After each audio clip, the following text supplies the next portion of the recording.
excitement, awareness, and community consensus around a comprehensive strategy for historic West Des Moines by representing the diverse interests of current businesses, residents, and investors. Work towards updating the master plan to address the growth and redevelopment going forward into the future. Make recommendations and provide guidance to the City Council on matters pertaining to the creation, revising, and implementation of the historic West Des Moines master plan. It is our goal that the meeting is orderly. We encourage discussion, but recognize the fact that there will be differences of opinion. We request that everyone is shown mutual reverence and discussions are conducted in a respectful manner. To ensure the meeting does not become unnecessarily lengthy, we ask that everyone's testimony be focused on new facts or evidence not already presented. If you wish to speak, please come forward, wait to be recognized by the chair, and then state your name and address for the record. Rules for public comment. When speaking, members of the public should state their name and address prior to making their comments. Each member of the public will be given 5 minutes to speak. All statements at the meeting shall be directed to the committee, and cross-conversation among those in attendance is prohibited. Questions shall be directed first to the chair, who may then ask the proper person to answer, with such answer also being directed to the committee. When the opportunity for public comment is closed, the public may only address the committee if a question is directed to them. In closing, this committee does not make final decisions. All recommendations made will be forwarded to the Plan and Zone Commission and the City Council final action. All right, so at this time, we will open it up for citizens forum. Now would be the time and place for anyone that wants to speak about anything not on the agenda already listed. Yes, Nick, would you like to stand up, state your name and address, please? Yep. Nick Waggy, 136 3rd Street, West Des Moines, down in the hood. I was hoping someone would have passed or moved for a motion to remove item 6 from the agenda, as this is not the whole individual projects. This is supposed to be a committee to look at overall use, historic guidelines, construction, not individual projects. Thank you. Any feedback on Nick's comment? I thought that the city directed this committee to review all modifications during the moratorium. That is correct. That's correct. So, a few months back, issue similar to this came to the city council. The city council thought that it would be best to send items like this to this committee to determine if the project could go through the normal review process. So this is not an approval of a project. This is simply allowing the project to go through the process. They would still have to go through development services to get to review materials, site plans, things of that nature. They still have to get building permits. So there is actually no approvals that are occurring here tonight. The only thing that we're doing is determining if this project has enough merit to move forward even. Did that answer your question? Anyone else for Citizens Forum? All right, hearing nothing else, we'll go ahead and close Citizens Forum.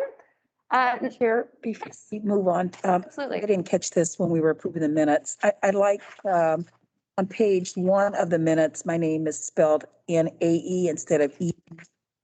Oh, Correction there. And then on page 5, 2 E's to my first name for item H and M. Just minor corrections, but to reflect. absolutely. Okay. Sorry about that. Moving along, we'll go ahead and go on to item number 6, review and discuss proposed building modifications, site improvements for 401 Railroad Place. I believe we have Mark here from Grumler Financial Group to give a presentation for us. You want me to stand here? That is just. So we just purchased 401 and 403 Railroad. 401 is staying in because it's going to be, the building will have separate offices within it. And we're asking for a modification approval, or maybe more so called maintenance approval. In your folders, you'll see that when you purchase the building, there's a lot of rotting and deteriorating siding that's on there. Unfortunately, the siding that they used on there, they no longer make, and it's a smooth siding. I see some people smiling because they're aware of that, but that smooth siding they no longer make, and there's a lot of problems with it. It just really is just kind of like cardboard, it deteriorates. And the previous owners had put in and tried to patch with different siding, try to get close. And so you've got wood grain siding, you've got smooth siding, you've got 2 to 3 different types of siding that are on there. And then they try to paint it to try to match, and the paint colors aren't matching. And so it really is just kind of an eyesore. And so going through the process of trying to be able to see how we're going to rectify and repair that, it's more cost efficient to potentially just to reside the entire building. And so to keep in light with the area and the look of the building and what have you, the proposed would be, as you can see in there, is the vinyl siding, which is the 44 milliliter or the milliliter or whatever they call it, milliliter or whatever it is. It's meant to be about the same thickness that the boards are on there right now. So it won't change the appearance of the lap boards that are on there right now. It's just to allow it to have less maintenance, change the color. We're going to change the color to white. And then there's going to be all the other wood exposed other than the siding will be wrapped in a black, it's either a vinyl or a tin that they use for wrapping the fascias and the soffits and the gutters. So we're going to replace all the fascia, the soffits, the gutters. The building will primarily be white with black trim. And so I think it'll add value to that area, and it'll allow us to not have so many different kind of matching siding and colors and paints and so forth. And with all the deterioration that's in there, we need to do a minor modification. Mostly that's repair, I would assume it would be, but minor modification that we're going to probably do would be is the front doors. As you can also see in there, in the pictures in there as well, the front doors are steel doors that have been painted many times and they've been kicked and dented and they're scratched and they're kind of peeling. Again, an eyesore. I want to put some really nice custom kind of glass doors so they have an all front glass that will look a little bit cleaner for the overall look and the appearance of the building. Questions? My wife felt that. Calls everywhere I go. Thought I had those ducks. Yes. Purchased 401 and 403. Yeah, so we purchased 401, which was the entire railroad building there out there. This is the speech and debate building. That's the debate building, correct, yeah. So they've moved back into the back half of the building, which they are now 401. And the post office has changed our front half of the building to 403. Okay. So it's 401 and Assessor's 403, website. which will be something that you probably will be hearing more of and new. It just really happened within the last 48 hours. So it's okay not to know that, right? So they sold the building to you. Correct. They're leasing it from you, the back half, and you got offices up front, correct? Yep. So we're going to go through the next plan would be is to renovate the front inside. Obviously, that's a whole different story than what we're talking about here, but renovate and to make some changes in the inside, which we'll go through the proper channels to get that done. But as it stands right now, we just want to kind of repair the look and the feel of the building, make it look a little bit more attractive because it's kind of in a dilapidated state, if you ask me. Yeah, so it's going to look the same. It's just going to have different material on the outside. Different color, yeah, and all the siding will match and it'll look clean and hopefully it'll look a whole lot better than it does today, so. Yeah. Thank you. Can you elaborate on why you selected white and black? Well, I looked at a lot of different pictures of railroad buildings and models and so forth and so on. And, they range from old like cedar shake to white buildings with black trim. And I thought that we're gonna keep all the cobles and all the architectural cobles. Everything's gonna remain the same. We're just gonna paint the cobles black so they kind of pop off the building. Also, I had a designer and a roofer and a few other people, and they were all like, "Yeah, that would be beautiful." The railings are all black, and it would just kind of tie right into it. A nice black and white building right there. Mm-hmm. Yeah. Just out of curiosity, why did you pick vinyl over like Hardy Plank or LP Smart Side? Well, I've had it. Yeah. Vinyl and steel is less maintenance as it stands right now. And with Hardy Plank and wood prices, as far as where they're at currently right now, those have been told to me that number one, hard to get. I've been told. Number two, much more expensive.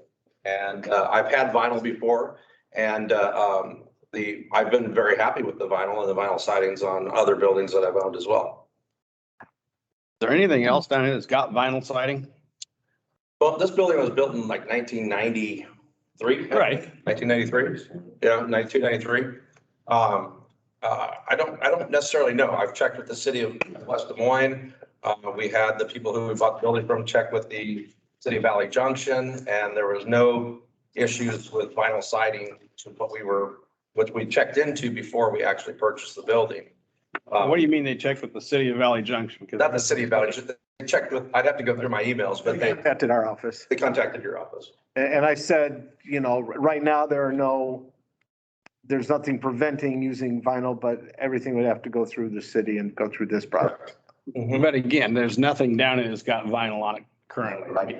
We have, I'm thinking of the two buildings that were redone on, like the building just north of 318 and then the new single-story building just to the south there. They had, I think, hardy plank or something on it, and I know the Cat Cafe used hardy plank. Renee, did you have a question? Yeah, I just wanted to make an observation. Are these pictures of the current state of affairs of this building? I'm looking at. Yeah. That's And, you know, honestly, you look at these pictures of the current building and what's being proposed, it's a no-brainer for me. I mean, this is an eyesore the way it currently exists. And someone coming in to uplift this building and make it look nicer.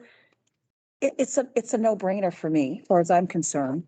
In terms of this building as it currently exists and what it's going to look like afterwards, it is a total eyesore right now.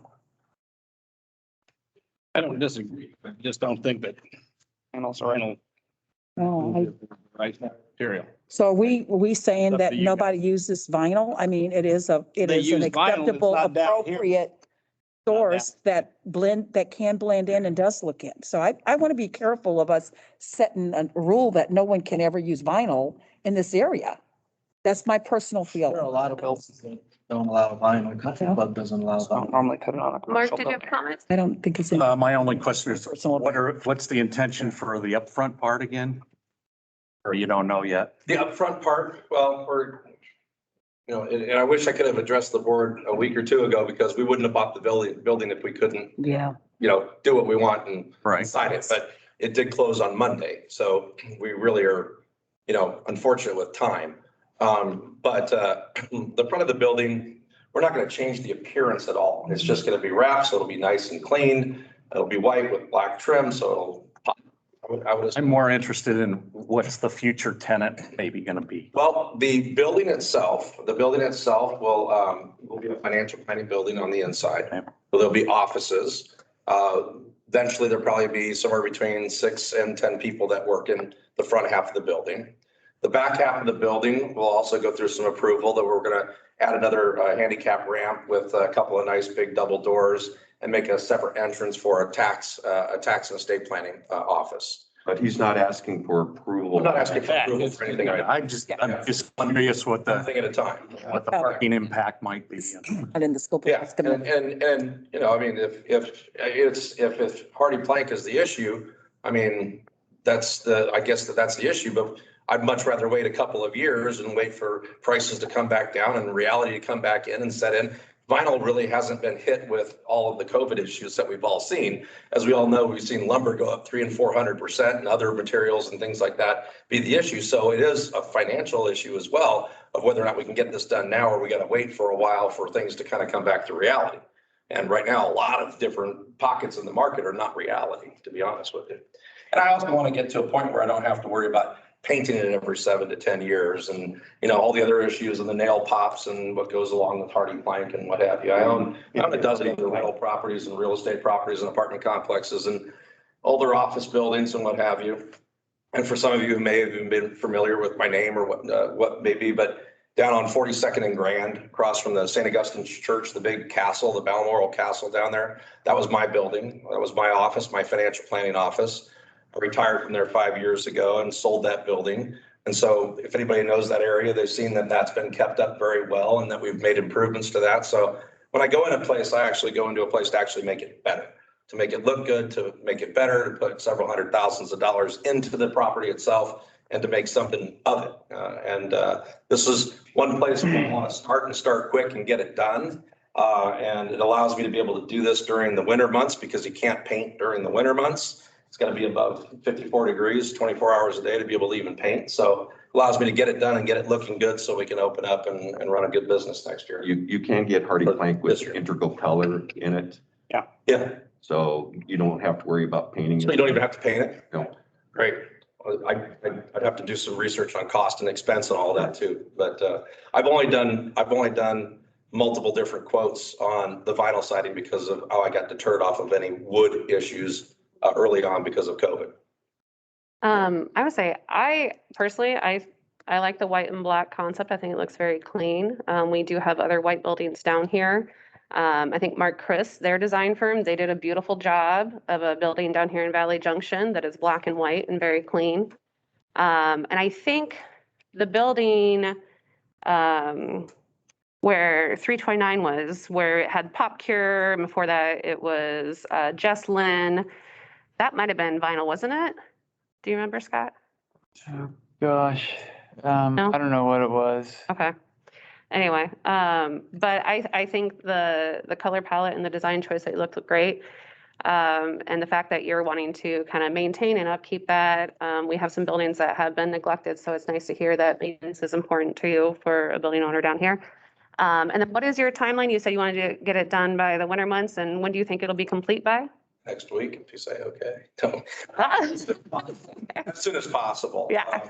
We negotiated to have $50,000 reduction in the sale price to be able to be escrowed, to be able to get on that right away. Okay. And we can't touch that on the wood standpoint of that. Yeah. It's all going to have to be removed and then sheathed and then insulated and then plank put back on. And we don't even know what kind of problems we're getting into with the deterioration and the rotting. Once we remove it, we may have more problems. So it's something that we're willing to take that bite right now and get it done as soon as possible. So this summer, when the whole park is done and everything else, we're not looking like the eyesore. Yeah. We want to be able to add value to that area that they're doing so good of a job down there. And that brings up a good point because right now, Railroad Park is pretty torn up. We have the restroom project that's going to be happening. We're going to have the second phase of the streetscape project that's going to be happening as well too. So again, if we can. And 111.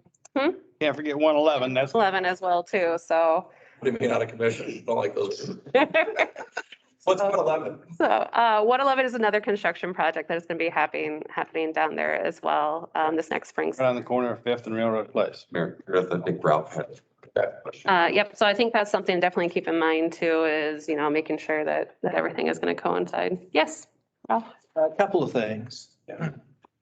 First of all, lumber prices have dropped 60% in the last 2 months. Yeah, I know. And vinyl siding prices have actually gone up because oil prices went up. So you're going to see the two of them kind of coming together a little bit.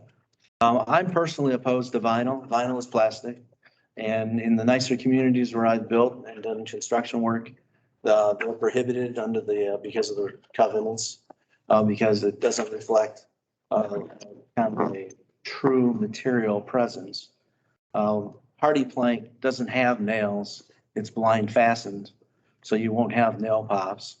And vinyl gets cracked and beat up and ages over time and is dirty and is susceptible to environmental factors such as dirt, things like that, ultraviolet light penetration that affects it over the time, and then it looks like plastic.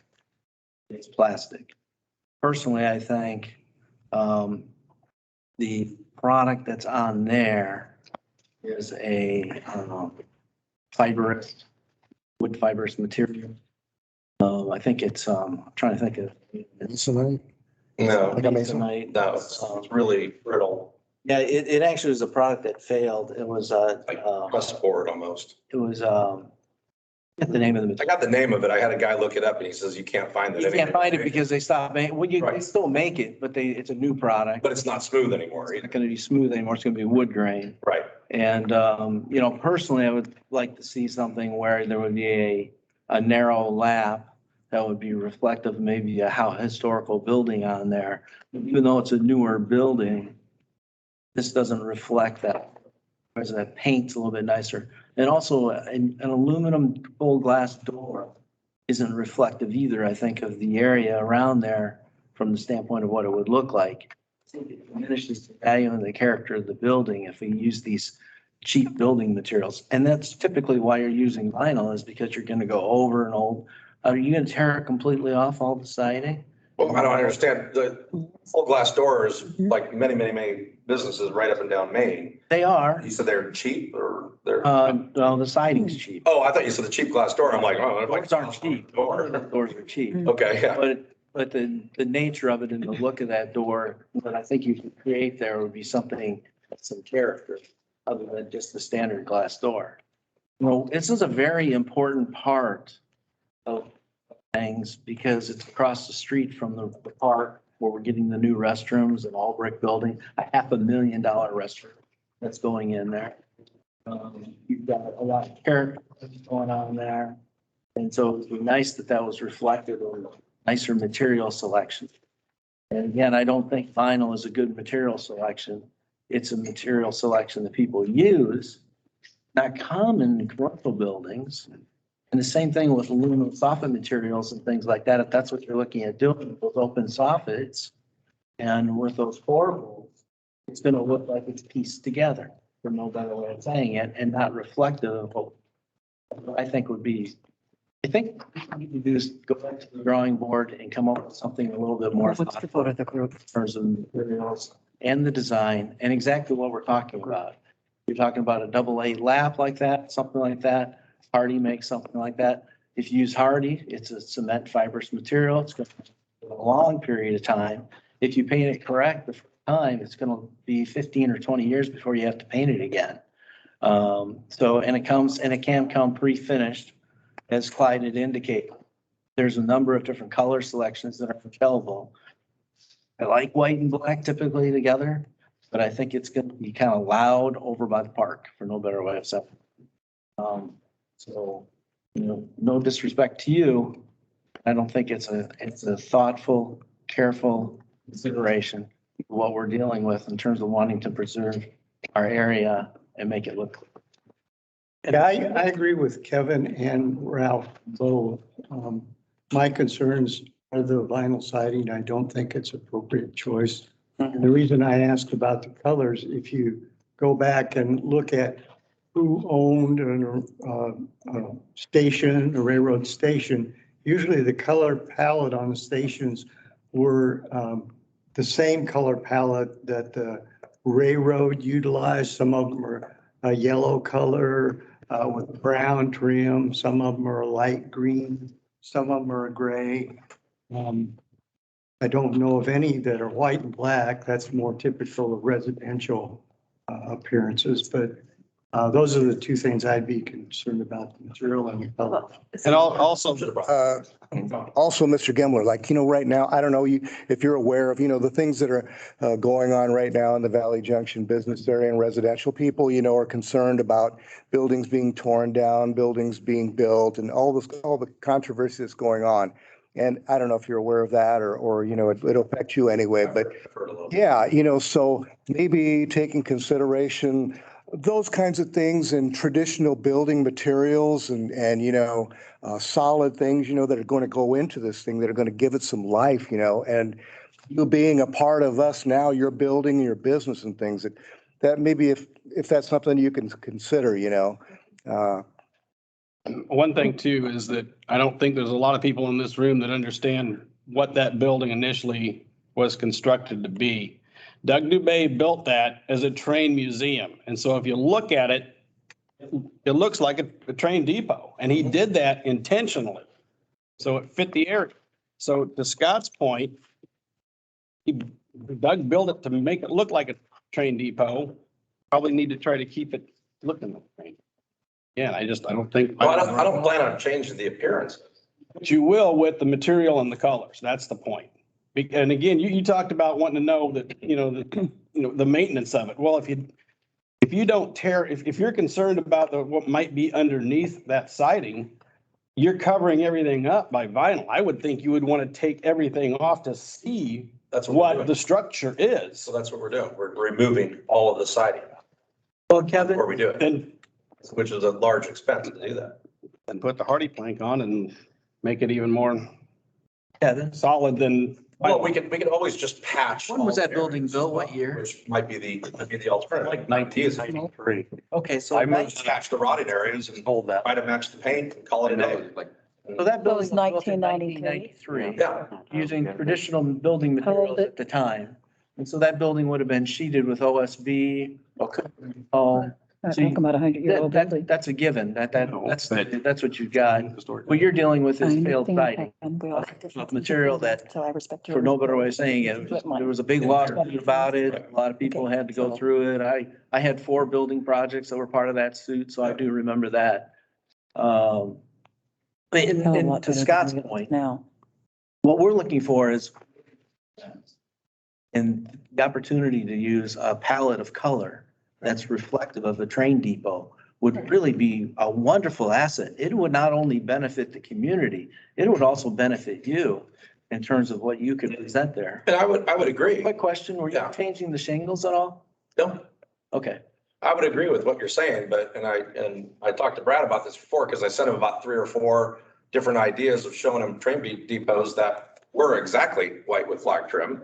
And so to make the suggestion that that doesn't exist and that's not a train depot and that's not the right color for a train depot, I would argue the fact that I've got plenty of examples that show that there are plenty of them that are out there like that.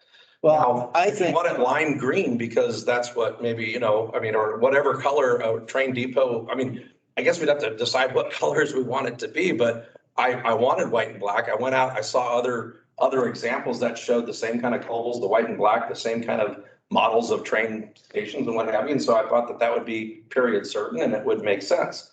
I understand that everybody's idea of what a train depot should look like might be a little bit different and colors might be a little bit different, but white and black does exist. It is a color. So It's the absence of color, actually. it's the absence of color. Yeah, white is the absence of color. Yeah.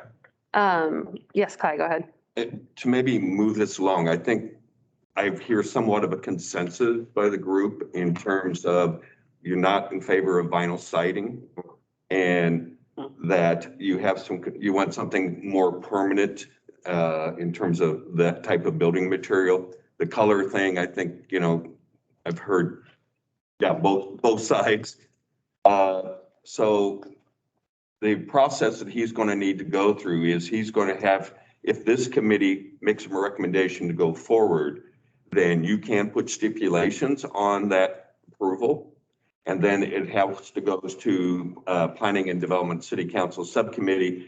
And then if they say it can go forward, then it goes forward to council.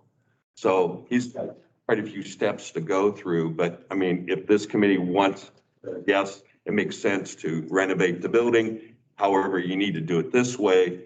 Then I would say condition it that way in terms of if you're going to approve it. And then, we can work out the color issue and, some of the more detailed type of thing. personally, I think somebody needs to bring us a plan. Personally, I think that's what we've done in the past, and then the city council comes back to us and says, well, you approved it. Well, we didn't approve it because it wasn't the intent there. So I don't think we want to do that personally. I think we should just vote thumbs up or thumbs down. If you're going to bring a plan to us, God, you brought a plan to us with building materials and everything. You brought in a bunch of parts and pieces and stuff, so we understood what it was, right?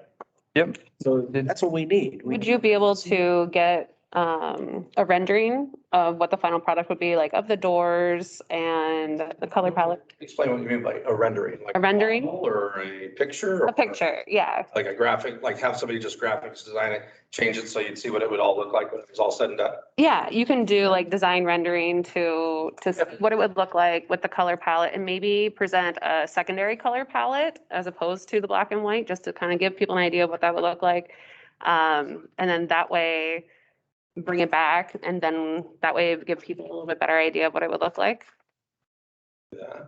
So is this something that we can table until another meeting when you have those just kind of examples for us? Because again, like Ralph said, if we just kind of, approve it based on conditions, but not actually having specific conditions, then I think everyone put their name behind something that they fully approve. Can I get at least to the next stage, an approval on doing a minor repair of just adding the additional siding in the rotting areas so I can clean up some of the rotting areas and just try to match the paint as best I can to help clean up the building, because I'll certainly do that while I, because I don't know how long that's going to take. That could be all the way into summer, it could be into next year, and I might put it off 2 years. I don't know. I could start on the inside then if it's going to be, easier to do. I don't mind doing what you're asking. I think it's reasonable and I don't have a problem doing it. But if that's something that actually could possibly take quite a bit of time, I don't want to sit there with a dilapidated building. I'd like to repair some of the holes in it, and there's siding falling off and it's kind of an eyesore. But I'm not going to be able to match it. So I'm going to be putting different textured type of wood on, and it's probably not going to match with paint, but I need to at least be able to get a minor modification to be able to repair it in that standpoint, because I don't want holes in the building. Is that even considered a minor modification or just? I think that's a waste of time. Do it right, I think. Go ahead, I'm sorry. It's a maintenance issue, a maintenance program for that, rather than a modification. You're just fixing, it's. We've got to have some reasonableness here. A minor modification though, in terms of going to what he wants to do versus what's there. But if all he's gonna do is fix some rotted areas? No, not the. So taking care of that, I can repair that and. Yeah, absolutely. Match that don't exist.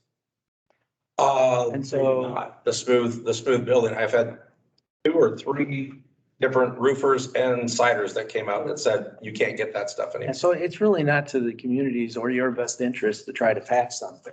I think you need to go through the process and look at it and bring something to us that's more substantial. And then we can work with that. And we can work with you. We want to work with you. We want a nice building there. That's a cool, that's a very important location, especially with the things going on in Railroad Park. I mean, it's a big deal. And so that building's a big deal to us. And you got a gem there if you do it right. And again, deferring to Scott, Scott threw out an incredible idea that you should think about and you could pursue. And I'm sure that staff would be more than happy to help you. Which was What's your idea, Mary? Which was to look at a historical railroad type of facade using color and things like that to really enhance the building and make it really attractive, because it could be a really cool looking building. It doesn't have to be just a white and black building. When you get an opportunity, Debbie has raised her hand online. Perfect. I think we also have comments as well. from Nate and from Steve as well too. And then we'll get to Debbie and then we'll open it up too. I was just gonna say, we're just really passionate, but we're thankful you are here talking to us. Yeah. So don't think we're trying to beat you down too hard. We are thankful you're here talking to us. We're thankful you're in the community and you're part of this area. Well, thank you. Appreciate it. I was just going to say, so I'm the director of the Main Street program, and through Main Street Iowa, we can get the renderings, the design consultation done fairly quickly at no cost to you. So I can give you my card and we could just get that set up. Yeah. Let's do it. That I think would answer COVID. It takes 15 days to 3 weeks to get any kind of graphics designer to do anything to change the color. This is kind of their time of year, so I can get, and they're located here in Moines, so we can try to get that arranged. And I think that's the kind of information that this group would want to see. Yeah, I would agree. Debbie, sorry. Well, hopefully Debbie chimes in and says that she has a building right up the street that's black and white. Yes. So I want to say, I feel like we are overstepping our boundaries here by telling this gentleman what color his building should be that was built in 1993. And I think a black and white palette is very respectable. I understand where people are wanting this to be an iconic building, but I'm basing this in reality of this gentleman is a building owner with a set budget, and he had a vision for this building when he bought it. And I feel like we're overstepping our boundaries here a little bit. That's all. Appreciate your comment. And Debbie? Yeah, I just wanted to say 2 things. First, I appreciate Kevin bringing up the building, which the assessor list is 92, but the details of the ownership go back to 90. Doug had a train museum that was filled with all of these train artifacts, and he moved from Windsor Heights to that location. It shows that the building was built at that time. Sometimes the assessor is wrong, but I wanted to throw that in. I think in connection with what Julie said, and just to expedite what our mission is for tonight, and to help explain to our presenter, we are at an incredibly pivotal time, and we have two people whose icons are right on my surface that have prepared diligently information that's about the very topic that we're talking about. I think that unless we want to stay here till 7:30 or 8, I think that we, in order to be better prepared for our essential mission, in addition to responding adequately to Mr. Gimler, I think that we need to expedite this discussion so that we can get to our Tesco representatives. And that's just my comment. Okay. Any other comments? I do have a comment. First of all, I appreciate everybody's comments and whatnot, and I personally want to thank you for being involved in this process, wanting to make an eyesore look better. And maybe vinyl isn't the best. I don't know that. But I do know that what you're trying to do is good for this area and making a building look better. And I'm just going to get my voice out there that choosing white and black is not all that bad. And so I want to be careful that we're saying unilaterally that black and white buildings don't fit in and that it's not right. So that's just my personal opinion. I respect that everyone else has theirs, but that's the one that I want to get at the table, that us telling a person that black and white doesn't fit in, doesn't work in that area, I totally disagree. Yeah, there are multiple black and white buildings on Fifth Street and throughout the district as well. So are we in consensus that we want to table this until we can see kind of some more information from you then? That's fine, yeah. Um, I knew that after talking with Brad and Clyde, that we had to get something more comprehensive together for a presentation at the next level. Sure. And then the next level, because there's 2 levels beyond this that it may not go through, even if you say to go through now. So in the short period of time of 48 hours, was not able to get a whole lot done. Like that. And if I would have, I wouldn't have bought the building if I knew I wouldn't be able to make changes or do things to it. Yep. Because there was other buildings that I was going to buy in the Clive or Urbandale area as well. But, there's reasons why I bought this one, but unfortunately, time didn't work itself out to where we couldn't get an answer here tonight before we closed. Sure. So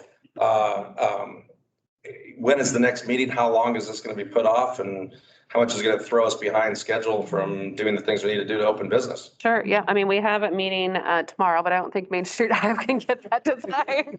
People wanted it because I want it yesterday. Or the, yeah. 26.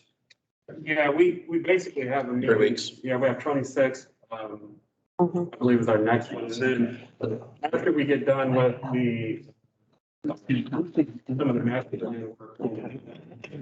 So as we've had before, we could, if it's okay with the committee, we could set a meeting to deal with this when he's prepared. Sure. Or just throw him on the agenda. So if you give us a direction, if you want to have a special meeting, if there's no items for this, we could do that, or if you want to hold it until we have other things to talk about. Do that too. But we have a meeting on the 26th. Yeah, I would think holding it until we have a meeting, if that's okay with you. Does the 26th put you back too much in your timeline? It's 3 weeks. I mean, just is what it is. So. Okay.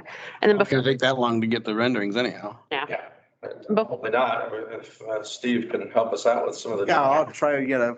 Well, we could do. It wouldn't. But if we cover colors, I mean, in all honesty, I want white and black. That's the way I see my business. So anything other than that, I'm not gonna be happy with. I would just rather leave it the same color it is and just repair it the same color it is. Figure out what I want to do and then make a decision. It's just. And I had a vision of what I wanted for my business, and I that's think my vision. You can't change it. And I think that's something very important that you said, that we need to remember when we're doing these design guidelines too here, is that these buildings are extensions of people's brands and their businesses. And so we need to be very conscientious of that. So thank you for bringing that up. Debbie had another comment. Okay. Debbie? Actually, I didn't know that my hand was still up. I didn't know I had to take it down, but one of the things I'd like to say to Mr. Gimler is that the reason some of the comments have been made, if I may be so presumptuous as to speak for the group, is because we are at such a pivotal stage in our evolution. Please don't take it seriously. Obviously, if I have a black and white building, I'm certainly not going to complain about black and white. I have an entire office space that's Black and white. white, and I love that kind of decor. So Right up please there. understand that you have kind of helped surface something that's at the crux of what Valley Junction is. So I apologize if this has been harsh. I certainly appreciate that you wanting to improve that building. And it also, you said that you made the decision Monday. So we haven't had things that happen suddenly sometimes are harder to process. So I guess for all of us, this has been a sudden issue that reminds us of our deeper issue. And so everybody's hopefully good about moving forward in the process that Meredith has outlined.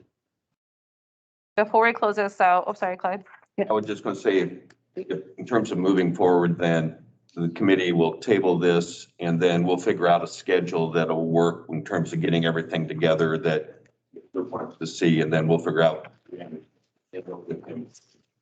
what date that would be. Perfect. And then before we close it out too, because I always want to make sure people have, yes. Please, I just, in short, I don't want to repeat everything that's been said, but I do thank you for coming forth.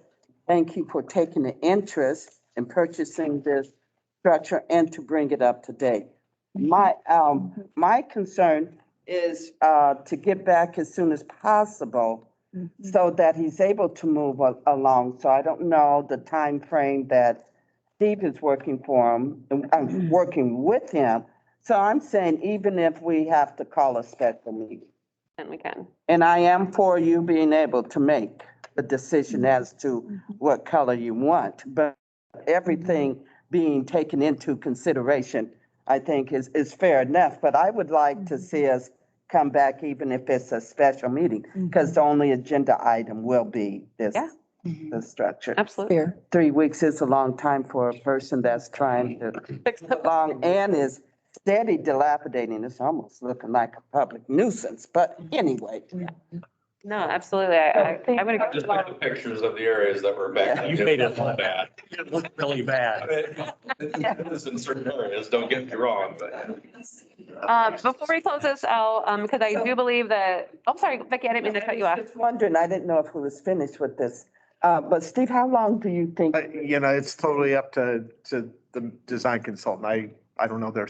And Steve, I'll try to say, hey, Yeah, you get this done quickly. It's, again, this isn't a terribly complicated no, project. So, I think she could, come up with some suggestions for door design and do a rendering, because really the exterior appearance isn't greatly going to change other than color. It's still going to look like a lap-sided building.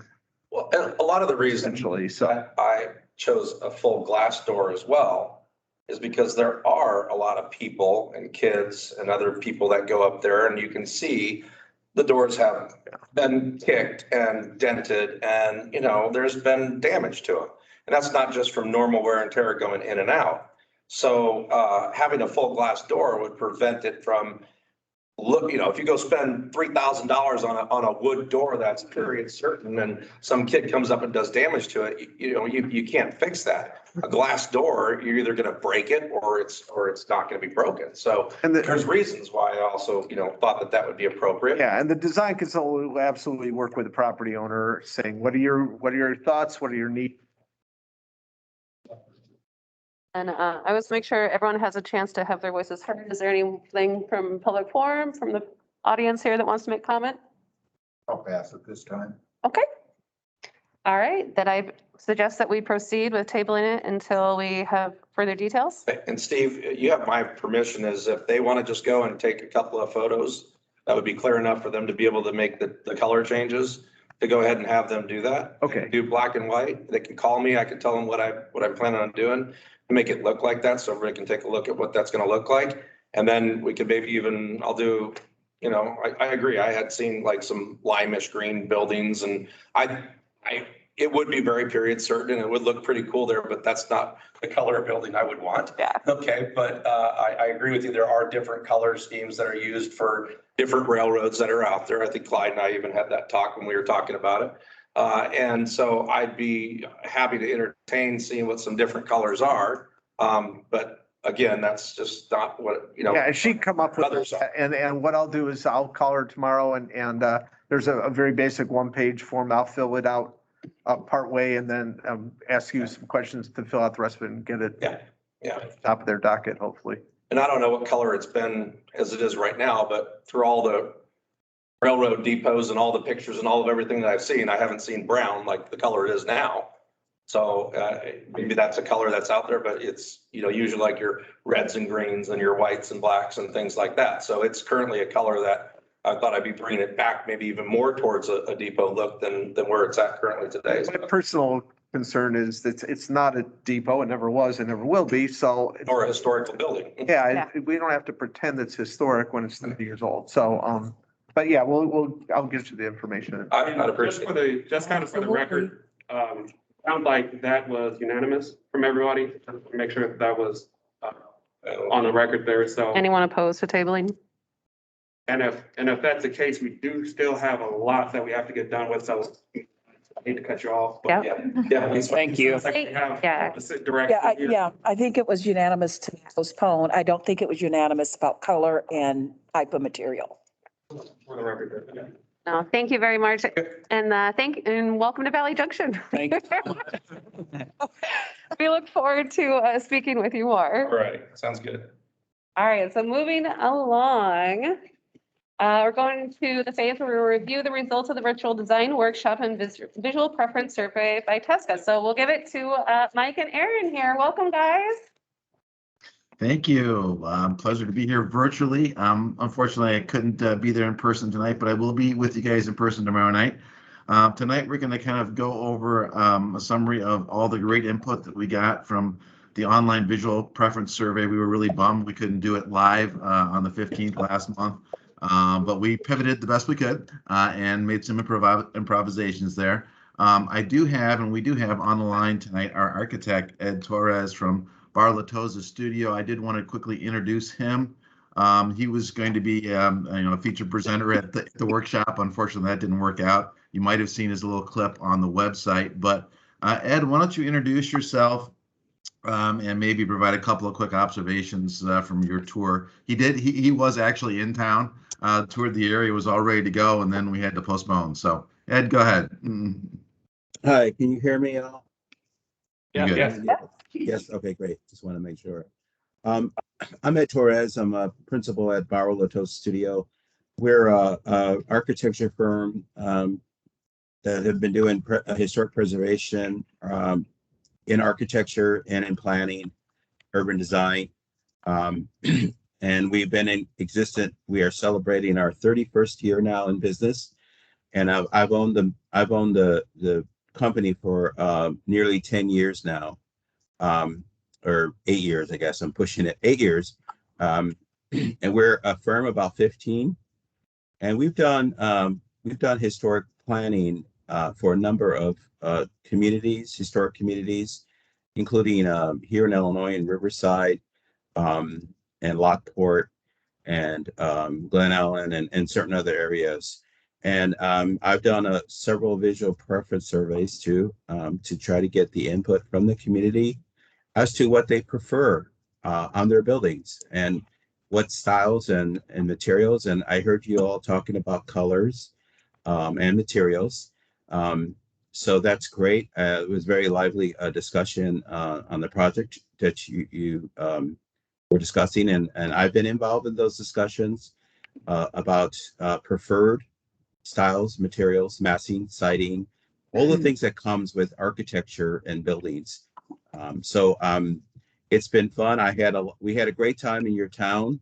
Unfortunately, we had all those tornadoes and winds and everything came through, and but fortunately we did have 70-degree weather. We got to walk around all day long and see your wonderful Fifth Street and everything else. So thank you very much for inviting me along, and I appreciate the opportunity to assist you on this.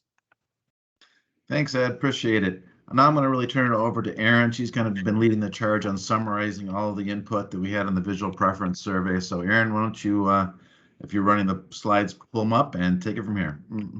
Absolutely. Hi, everyone. Good to be here. I'm pulling up our presentation right now. You can be the ones to tell me if you can see it. Can you see it? Yes. Awesome. All right. Lots to cover. I hope you all were able to maybe marinate in some of the feedback prior to this meeting. I know that I've been steeping in the 300 plus responses and over 600 comments that we received. For the better part of 72 hours, I'm dreaming of Valley Junction. And so, you know, I know it's going to be a bit like drinking from a fire hose tonight, but bear with me as we run through the slides here. Just a quick recap of where we are in the process. We're at our phase 2 point. We have shifted up zoning, which will be part of our focus tomorrow, along with honing in on the specifics of the design districts. Quick recap of our study area boundaries, focusing too on that area south of Railroad. And the visual preference survey and virtual workshop. So as Ed mentioned, you know, we had to shift to a virtual platform for this. The survey and the workshop were live for 2.5 weeks. Hopefully you all were able to tour through and watch the videos, which we recorded in our hotel rooms while we were there, and get a sense of really kind of the overview of the power of design guidelines. It's been very helpful hearing just this conversation tonight. You know, so much of design guidelines is opening chapters that have a checklist of how folks can get those design renderings, what to come to the table with. It's about process and predictability, which serve all parties. So that will be something that comes through the design guidelines. We're working on our draft outline of what those chapters, not only the design guidelines, but those helpful chapters of the process that got us here, the extensive input that I'm going to cover today, as well as what are the, you know, the process and the types of things that you want the development community and property owners to prepare and share when they are looking to advance different designs and architecture. With regard to the survey itself, a few nuts and bolts. You know, we know that the purpose of this survey was to gather local intel in addition to the different meetings and workshops we've already had in the preparation of the design guidelines, as well as insights onto zoning and land use types slightly. The structure of the workshop included 100 slides. Thankfully, they limited us to that. We know it was extensive and a lot to go through, but there's a lot of details to cover. You know, the streetscape section in particular, there's so much really to hone in on. Question types, they were all image ratings, scale of 1 to 5. We provided open comments at the end of each category. They were all optional. That's a typical structure for visual preference survey. Given the length, you don't want to necessarily require it because people will fall off and you won't get those responses per se. And the image deck is intentionally inspirational, good, bad, and ugly. We need to document what it is that you don't want just as much as what it is that you do want. So if images seemed very much out of character, it's slightly intentional because we need to highlight that. And so when development proposals do come in that don't match the vibe, it can be cited and it can be clearly documented. Settings were limited, so only one response per device. And the participant range started with 338, and we ended with 258 for the last section on parking and screening. This type of attrition is natural. It is expected. This is a long survey. Thank you again for taking it. Thank you again even more for sharing such insightful comments and adding that context. We really appreciate it, and it was very helpful in looking to the results. So tonight's agenda, how are we going to review this? We're going to, hopefully you have the packets or you've seen the overview, but we're going to go through each category.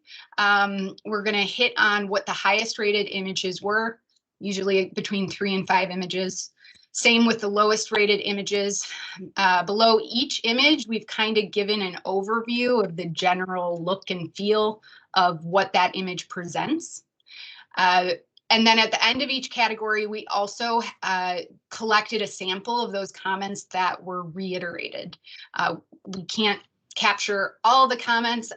We're happy to share those, but these we think are a really representative sample of the varying perspectives of the comments shared.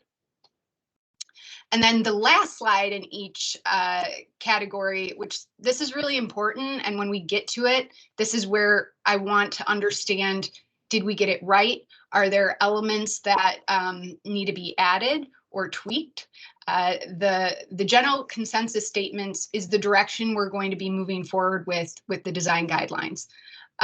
Ed is going to put his expertise to really level up that direction. We're going to get into details of specific types of architectural treatments, articulation, roof lines. Image and renderings are worth 1,000 words. There will be images, some of which are those highest rated ones that we've included here to celebrate that. But when we get to those general consensus statements, that's where I'd really like to pause and understand if this is the right direction and if there are any elements missing. And just a final note, based on the agenda for tomorrow, this may have been straightforward, but to reiterate, built form, we asked everyone to respond to that based on 3 different geographies. Do it now before we get into it, or go until we? Sorry. Sorry, Aaron. Aaron, the computer, IT is forcing a restart of the computer that we're on. Oh my God. We can't get around it. So why don't we? We were just about to dive in, so you know. We have the handouts. This is kind of a good time to do it. The timer has 28 minutes. Can I shoot mine up there? You can try, yeah. Otherwise, we have the slides, right? Well, but I'm also recording. and- Oh, I'm sorry. Okay. He's kind of running through it. Oh, okay. I get you.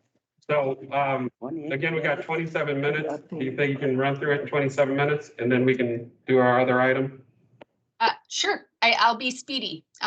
Let's mainly focus on the state. Start in 24 minutes, okay. Sorry, my side conversation. I know it's interrupting. Go ahead, I'll mute us. Okay, sounds good. I will be speedy, and you know, the image ratings do fairly speak for themselves. As always, please feel free to reach out to us, send us comments. We are going to be working diligently on crafting these design guidelines, and you all will help us there. So with that, a quick overview of the participant profile. This was fairly similar to the character poll, but really great representation overall. Again, just a quick repeat of our survey categories, and let's dive into built form. So as noted, we had 338 participants as part of this. One of the first questions hit on step up and step down in heights. And I took this when we were just back this fall. What a great photo. It really hits on those gradual incremental step up, step downs. Even better, your lights outline them at night. This really celebrates the different elements of height and scale within Valley Junction as it is today. So the question of relationship of built heights, the general feedback was that height differences of 1 story between adjacent structures was appropriate. However, when you start to have greater than 2+ stories, it can be very stark. So the idea here is that those step up and step downs of 1 are good. If it's higher than that, there needs to be some significant type of context sensitive massing or design features integrated so that it doesn't feel like a massive built form is directly next to you. In terms of the streetscape and, the setback and siting, this was fairly straightforward, but this is a shopping oriented district. It makes sense that you want those buildings directly next to the property line. This is very pedestrian friendly. It caters to the window shopping. It's straightforward that you would want, it's also traditional to main streets that you want to site your buildings adjacent to the property edge. The next set of images hits on highest ratings. So first and foremost, this is an image from Elizabeth, Illinois. 4.5, very high rating. You can see the proportion and rhythms of the different buildings, primarily brick. There's some nice corner treatments on the accent with the turret here. And you also have the projections going on as you look off to the buildings on the left. This is an image from Frankfort, Illinois. These are newer structures, so recreated, but have that historic element, different nice palette of earth tone brick. But you can even see on the left, there's variances in roofline architecture and a nice mix of projecting columns and just an overall 2-story building here.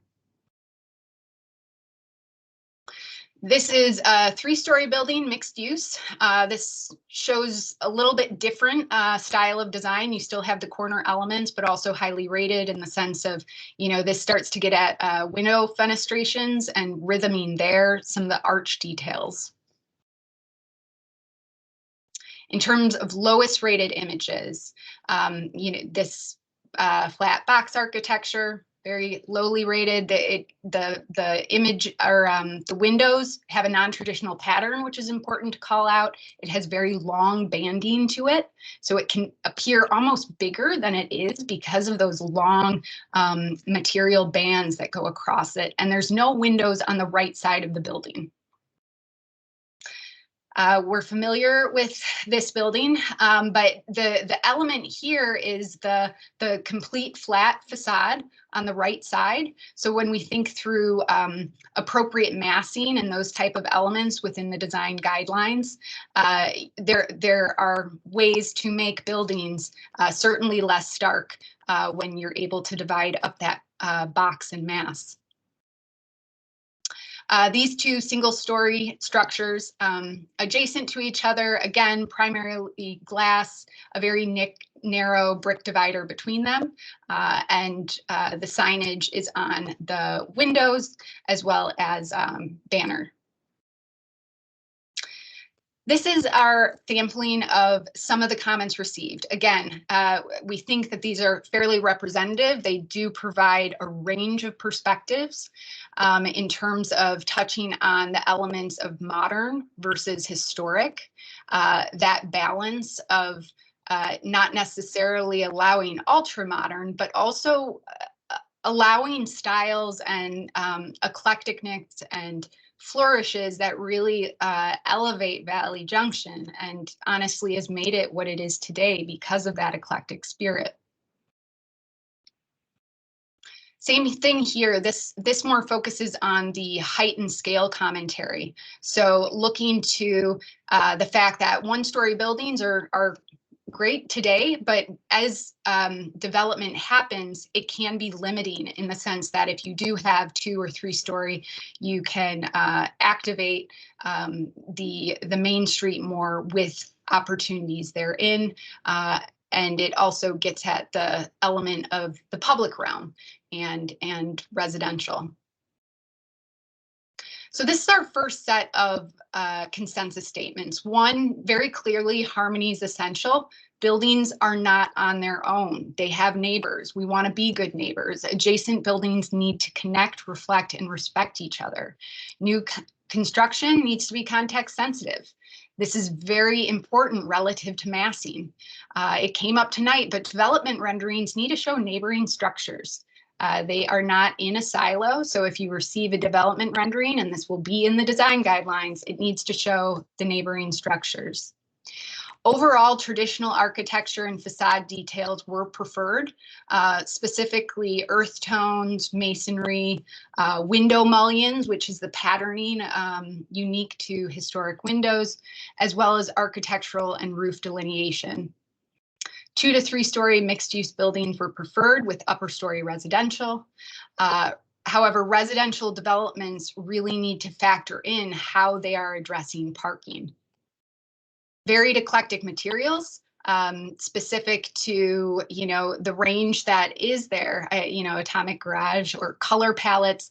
You need to think through what within the guidelines can provide that range where it's not so limiting. And then finally, the maintenance of historic structures is very important moving forward. And so what types of financial support, it was noted being very desired and necessary, and better understanding how that can be better educated or put forward so that there's support and understanding there. So here I'm going to pause. This is a really important one.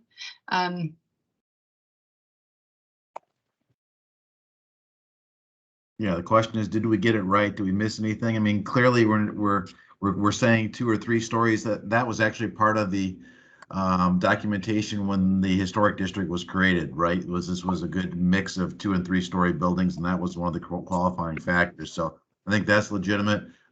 It's pretty clear from everything we've heard. We're not going to be thinking about 4 or 5 or 6 story buildings. It's that 3 is the max, right? Mm-hmm. Yes. I can always move on. We can circle back. Well, let me kind of, if I could chime in just for a second. So kind of want to try to tackle this in a different way. So this is a perfect opportunity for us to kind of discuss what was just presented to us. When you're going to have the question of, did we get it right? So I guess the question is, are you looking at this last page as the slide is clearly up to us? Are there things that jump out at you as like, wow, that's awesome, or things that kind of rub you the wrong way? Now would be kind of the time to kind of discuss that so that we can have the party. So this is where we make the stop. So now is not the time to be quiet. I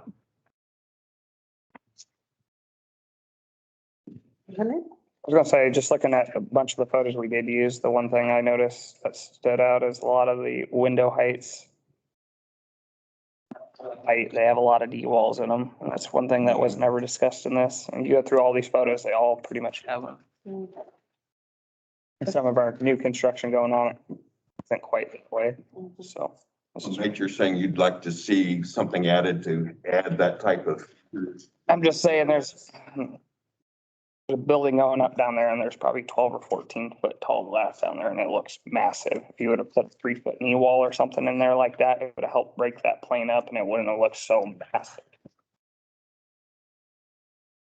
Yeah, that was brought up in a couple of meetings ago. I think it was December 8th, maybe, or the one before that.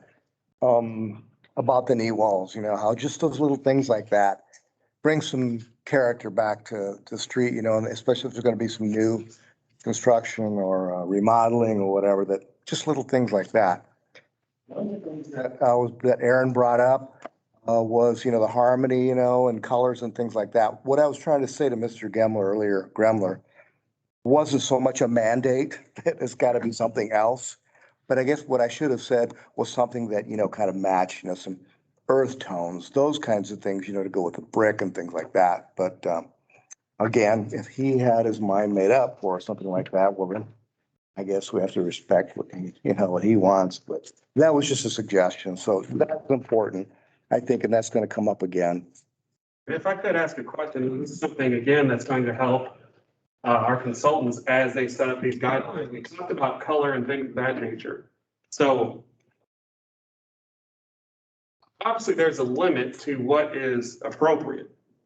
Where do we kind of draw that line? If somebody came in with purple building with pink polka dots, that's what they like, that's their corporate image. Is that something that we would like to have? And if it is, you know, and again, we have to think about those things so that we can set constraints if we want to have them. But if we don't want to have them, are we prepared to have those sorts of things as well?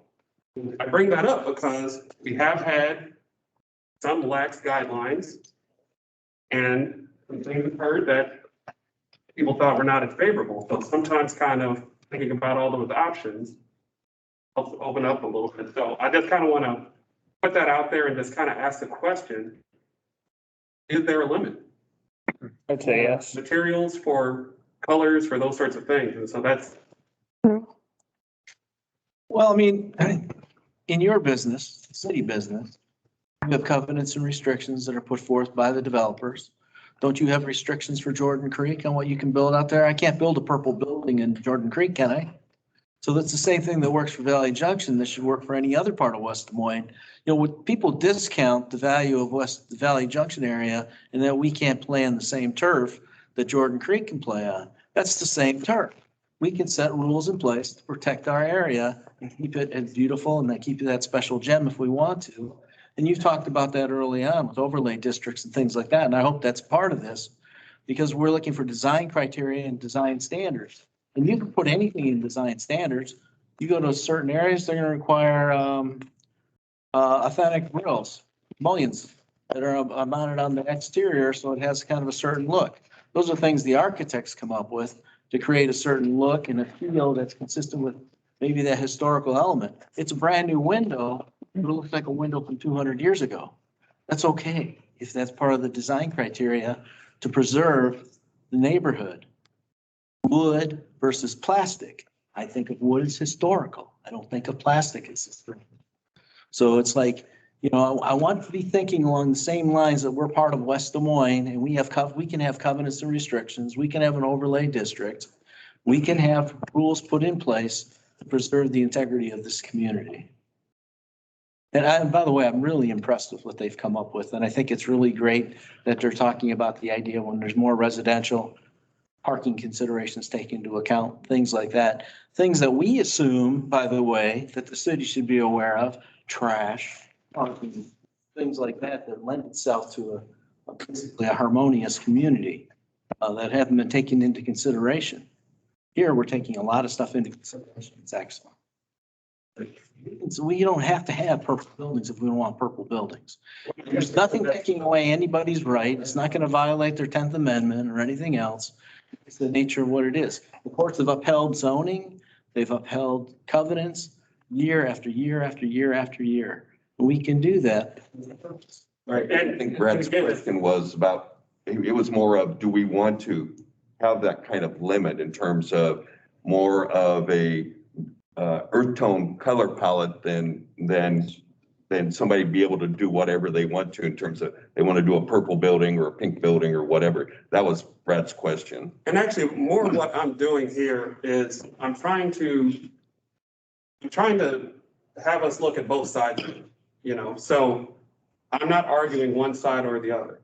What I'm trying to do is just kind of take a look at it. And then from the flip side, I made one side on that argument. While on the flip side, there is the other argument that, you know, this is an individual's business. They want to have something in place so that they can stick out and that they can put themselves market-wise in a better spot. Now, the thing that we need to do, and this is kind of what we were trying to set up at our very first meeting, is that there's two different things that need to happen here. And we're asking you guys that this is not, we're making it so it's not a city decision, but some decision needs to be made kind of between these two opposing kind of things. And that's what we're trying to ask. How do we go about doing these things? This is how we come up with the guidelines that are here. But to Ralph's point, out there on Parkway, the Walmart out there looks like no other Walmart around. Okay, Walmart didn't want that. Okay, so they had to not only change their image of that building, they had to do more architectural work, spend more money on materials because we told them, we, the city, because that's what the Mediterranean, I think is what they call it, whatever out there, that you have to fit this design.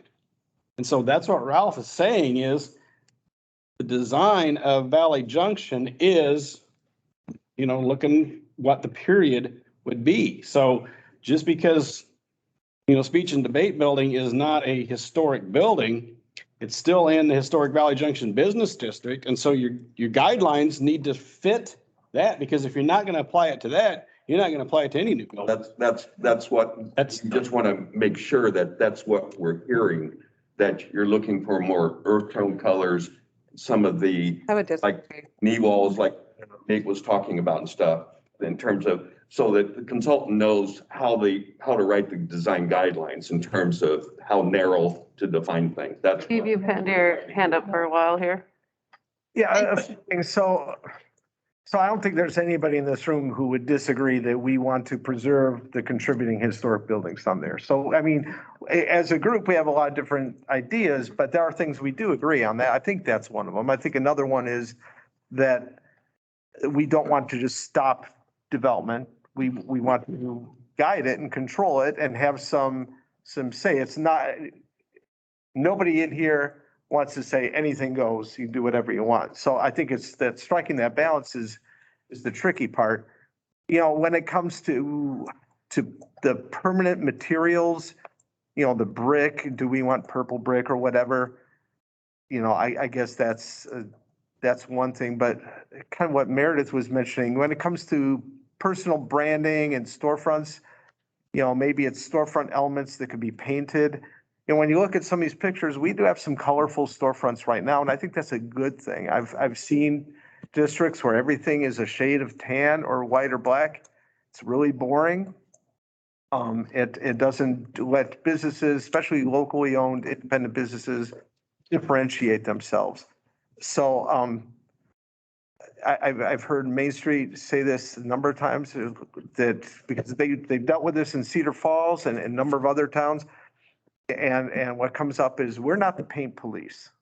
And the other thing that they say is paint is paint. And if it's painted, you can repaint it. You know, unpainted masonry, I think, should probably be left alone. It's a maintenance issue where if you paint masonry that wasn't painted, you're creating a maintenance issue that didn't exist before because you have to repaint it at some point. But for materials that are meant to be painted, what's popular now isn't going to be popular in 20 years, and it can be repainted. And I think that's okay. Steve, you talked about, you know, the contributing buildings, but one thing that's been talked about with this group is coming up with historic preservation district. And so that's going to take into all of the buildings, not just the ones that National Registry of Historic Places recognizes as a contributing building. It would depend how an ordinance is written. Yeah, exactly. Yeah. But this area is more than just the, you know, 100-year-old plus buildings, you know. I think we're talking about design guidelines that affects everything. Right. Yeah. So Aaron, just to kind of, we have about 7 minutes left. I wanted to kind of just bring up those points, try to stimulate a little bit more conversation. Are you hearing the things that you need to hear in order to put things together? Do you have questions or something for the group? Well, my first question's on the 7 minutes.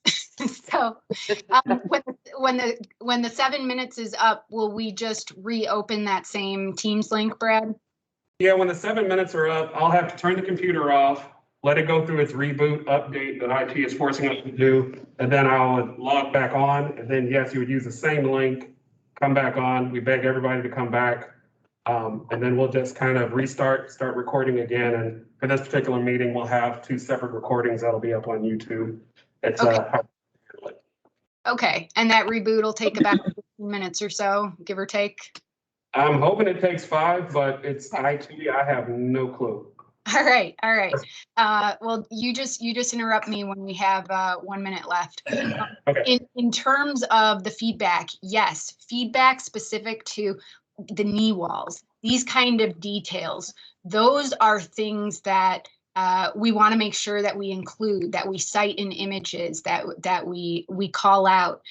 In terms of color, color does start to get into specifics where you like to not be so stringent, but you also want to provide direction and encouragement. So you want to encourage certain palettes, but noting here that, for example, a variance of eclectic material can add a richness, but it needs to be done right. And then we can highlight images where we feel those are good examples and fitting to the character. So yes, I am getting feedback.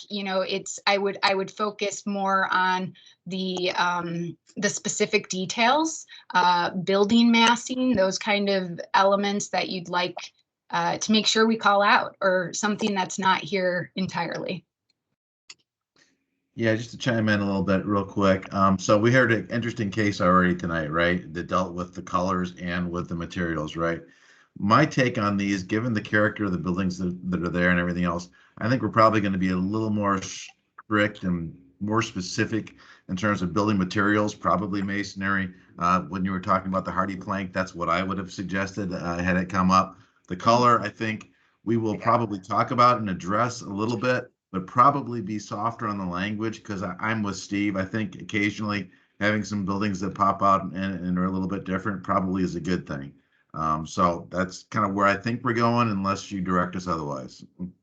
Mm-hmm. And the maintenance element. So you spoke to the fact that when you paint brick, it's not always good for brick. And so the durability of hardy board, the durability is a good point. Yeah. All right, and now we have I'm just going to circle back to the knee wall. The big thing with that is window height. Are we talking about from the ground or the top of the window? Yes. Bottom or top? Yes. Both. Yes, because you go down the street right now and I bet you got 12 or 14 foot tall windows. They just, so I think there needs to be some restrictions on there. And maybe that all comes with a knee wall. You got to have this, and that would restrict that, but something to tie the area together. The ultimate goal with this is, when you guys were arguing about colors, you want to have design guidelines and you want people to be in our area. If I have a hard time struggling with, you want to attract people that want to be here and be part of our community. That's the biggest thing. We're historical Valley Junction. So you want to attract people that want to be part and want to do good for our community. You don't want this to be the new West Village that's tied to the East Village, I want to first of all say, I appreciate your comments, Nate, but when you say people are arguing about the color, I don't consider you are arguing when you're talking about window heights and when you're talking about whatever. So let me finish, Nate. I'll let you talk. So I think we need to be careful about words we use when people are voicing opinions that might be different than anyone else's. One can't be called an argument when they feel one way, and when you feel a different way, you're just expressing that. So I think we as a committee need to be careful about when we call something an argument or when we call something that we have a difference of opinion. So I want to get that out there. It's important for me to share that as it relates to respecting how we can all disagree and it not be considered an argument. Everyone has their own feelings about color. That's what this whole process is all about. We're not going to always agree. I do understand that the type of material used is important. I can yield and understand that. The color thing is where I also have a personal opinion about, as well as everyone else's opinion that expressed theirs is the same. But it doesn't mean we're arguing. We might have a difference of opinion. Okay. Is that fair? Sure. Thank you. Out of curiosity, as we're having this conversation here, which is sort of sidelining us from our purpose. We have 2 minutes, by the way. What's that? 2 minutes. Okay, so what we're talking about is talking about design guidelines. Will Ed be providing us written design guidelines that are recommended to us? And will he be addressing that based on his professional standards and his understanding of other communities like ours? Yes. Yes. So it's kind of a moot point what we're talking about right now, because you're going to present a plan for us based on what you've seen, right? Well, it's not completely mute though, because we want to take your input and integrate it into it. So what you're telling us tonight about knee walls and those kind of things is helpful to make sure we're addressing what you want us to address. So. Mhm. And I think what's Thank you. important is that, you know, a lot of times we've heard conversations where the city, you need to do this, or you need to do this. Well, at this point in time, what we're doing is that we're asking for that information. We don't want a basic right off of the shelf template that happens in Anywhere USA. And what's going to stop that from happening is getting input from you guys now. That's why you guys were selected. That's why we've had these conversations, so that we can customize what is going to come to us to fit us. I think Nate said that, you know, we want people to come to our area. And so that's kind of what we want to do. Let's have those discussions and customize it. So we have 55 seconds. We will start the discussion again here in a few. Julie had a comment. Yeah, I want to go revisit the topic of the contributing buildings versus non-contributing buildings, because I'm a little fuzzy on how these design guidelines will be applied universally across all these buildings. I feel like if you have a contributing building, that's what creates this historic district, that any modifications to those buildings might be strict. I hate to cut you off. Yep. Got 10 seconds left. Okay, So better. this is what we're going to do, if you don't mind. Ed, when we get back, if you could answer that question for us, when we get back online here, about contributing versus not contributing, and how that would fall into everything. And I believe that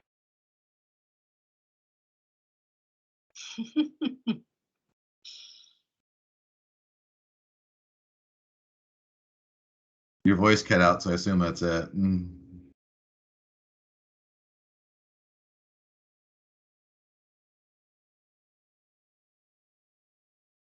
it's froze, so yeah, all right.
Oh, Yeah, Aaron, can you hear it? Box when I had to move the train station. in. All right, thank you.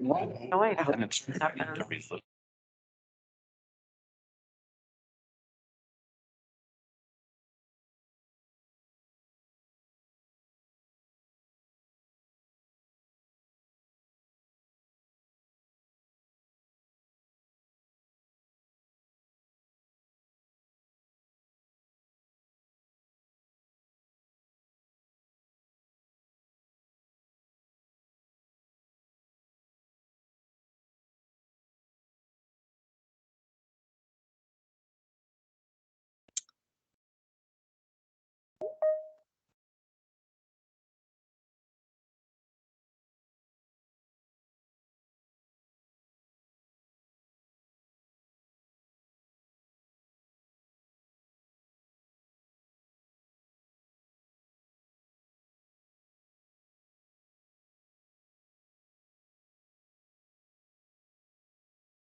All right, I think we have everything back up. Oh, yeah. Looks like we're recording. I believe Aaron and Mike, if you can test your microphones out there real quick. Testing, testing. There we go. All right, Mike. I'm good, I think. All right, so there's two things that kind of happened. I believe, Debbie, you had a comment. And then after Debbie's comment, I would like to have Ed. Is Ed back on? Ed's not back on yet. All right, so Watching TV. Mike, if you can try to get a hold of Ed, make sure he's not having any technical issues and kind of let us know. But we'll go ahead and start off with, I guess, Debbie's comment there. Okay, thank you. I'll make this brief. First, I really appreciate what the Tesco crew has done to provide us with a plethora of information. It just is very helpful. Secondly, one of the things that I think it's important to keep in mind is that we're talking about individual buildings, and we're also talking about the context of the Fifth Street and appropriate central business district, and then in addition, the context of the neighborhood. So when we think of an individual building, there are a number of variations that can take place as long as it doesn't have a highly digressive impact on the context of the district and the brand. And in terms of businesses that or buildings that already exist, we look at those differently than businesses that are built. We have the story to tell of buildings that exist right now. So that becomes the inspiration as to the range of things that we can do. For newer buildings, they could be theoretically almost anything, but they live in a context, and that context has to shape the choices of the new buildings and portions of our neighborhood. That's just my kind of summary thought about what we've talked about, and that's what I've got to say. Thanks. Thank you. All right, so we're still waiting for Ed to jump back on. So Julie, I didn't know if you wanted to wait so that you can continue elaborating on your question, if that's all right. And sure, we'll come back as soon as he gets back on. Vicky, you had your hand up a little bit ago, did you? Well, I mean, the discussion that has been going on somewhat hits what I was thinking. However, just the bottom line for me, I like to see visual. So I want to see a color scheme that is harmonious with what we're thinking about. And this is a challenge because we have existing buildings. Then at the same time, we're talking about new builds. But I'd like to see a color scheme, at least several color schemes as to some possibilities. I heard, I heard the comment about purple buildings, but out in, is it Glen Oaks? We do have purple buildings in their downtown. I don't think we want that. However, I just want to see what the color palette would look like. Yeah, and I think too, I'm a visual person. yeah, I hear it and I can, okay, imagine it, conceptualize it. But in the end, when everything's all said and done, before I make that decision, I'd like to see some visuals. yeah, I would agree. Seeing visuals would be nice. And, one thing that's interesting is we do have some pops of color throughout Fish Street and even Maple. Dressmakers is a beautiful kind of turquoisey blue color. We've had some pink buildings before. One of our locations was a blue color. Before that, it was bright yellow with a pink door. So and of course you have Atomic Garage that is very well known for their facade as well too, and their colors. And one thing that's kind of interesting is, we are an arts and cultural district as well. So I think if we go to just all earth tones and muted colors, it doesn't show our personality as well too. And it takes away the character. I agree. Exactly. And within lines, we can hit on, let's see if I can go back a few slides. We can hit on imagery. For example, I'd want more of a front. This is an angular shot, but we can include photos that show a range of, for example, earth tones, as well as existing snapshot. The guidelines are going to be very visual. A lot of, I'd say at least 50% of what is included in terms of the verbiage is paired with visuals, because you want to connect them and give an idea of that. So this is also really good feedback. We can certainly look to those. And Aaron, just to be clear, what type of color palette or how would you go about showing that to the and the guidelines or that?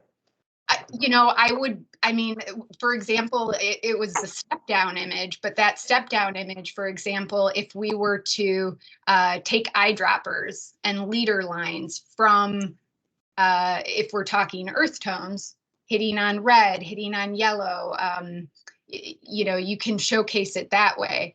Similarly, if you wanted to use existing photos that drew on the turquoise of signage or acai with the purple, you want to give enough examples to steer folks in the right way and then maybe show one where it's just very stark and, those, like primary colors next to each other can be fairly stark.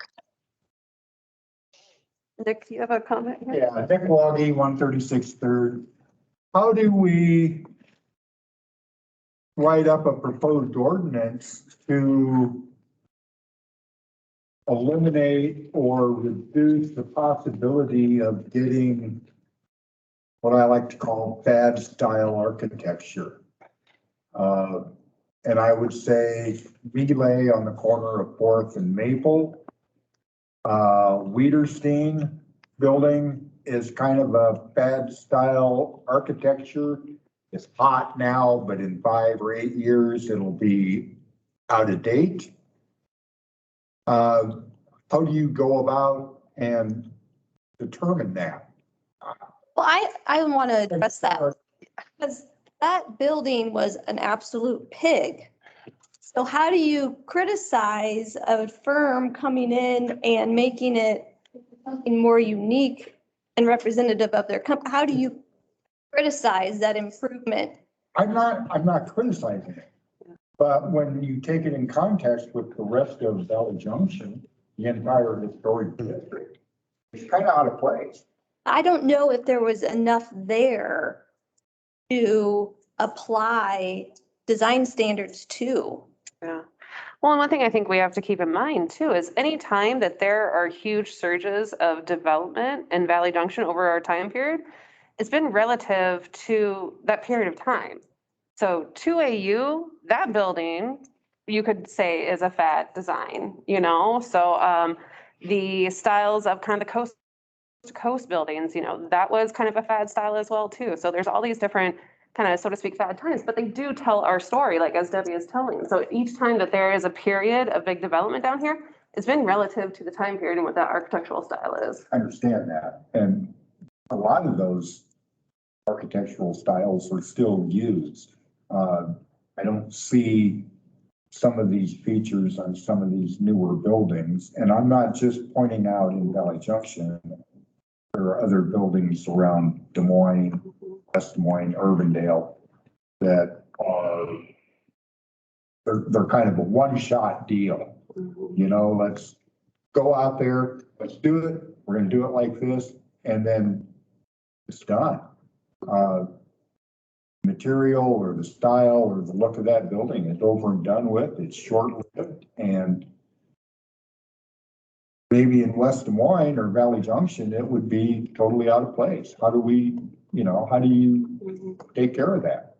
Meredith, So it's online now. You It is. can ask Ed to kind of weigh in on that one. Okay. Yeah, Ed, have you been hearing kind of the comments about the architectural styling? He was there. he was dropped off apparently. Oh, geez. Well, and again, I see your point, and you obviously you don't want something that's gonna be like, oh God, yeah, it's like a bad haircut. It's like, oh God, look back, and I'm like, why did I do bangs? You know? Okay, But I can jump in here again. We have a lot to kind of go over. So I think that the question was, you know, asked of Aaron. So maybe it's more appropriate to have Aaron answer that question, then we can move on to the rest of the presentation. absolutely. If that's okay. Quick point. In terms of Vicky's question, just asking, isn't that usually accomplished through pattern books? If you have sort of an associated pattern book for an area that you kind of would make some recommendations. Are we talking about visuals? Yes. Or recommendations for materials or colors or things like that. Yeah, you know, we pair, and it might be helpful. We can certainly share a few example design guidelines after this, just to share the spirit of kind of the relationship between the written word as well as the visuals. But yes, typically there's a mix of photography as well as line drawings to call attention to the specific massing details, the type of roof line articulation, types of brickwork, massing, and that three-dimensional element of, so it is a combination of those things. If Ed, you want to add any additional kind of context to how you typically support the verbiage within design guidelines to really level up that understanding, feel free. Well, I'm back on. Sorry, I had to change rooms. My family needed the room I was in, so I had to move up here. The second story. Let me get back to the question right before we broke up regarding the contributing and non-contributing. I've done design guidelines that were not a historic district. Design guidelines doesn't equal, or doesn't necessarily have to be in a historic district. It has to be in a district of some sort, whatever it is, if it's the central business district or if it's Main Street. But it is an area that design guidelines are enacted upon.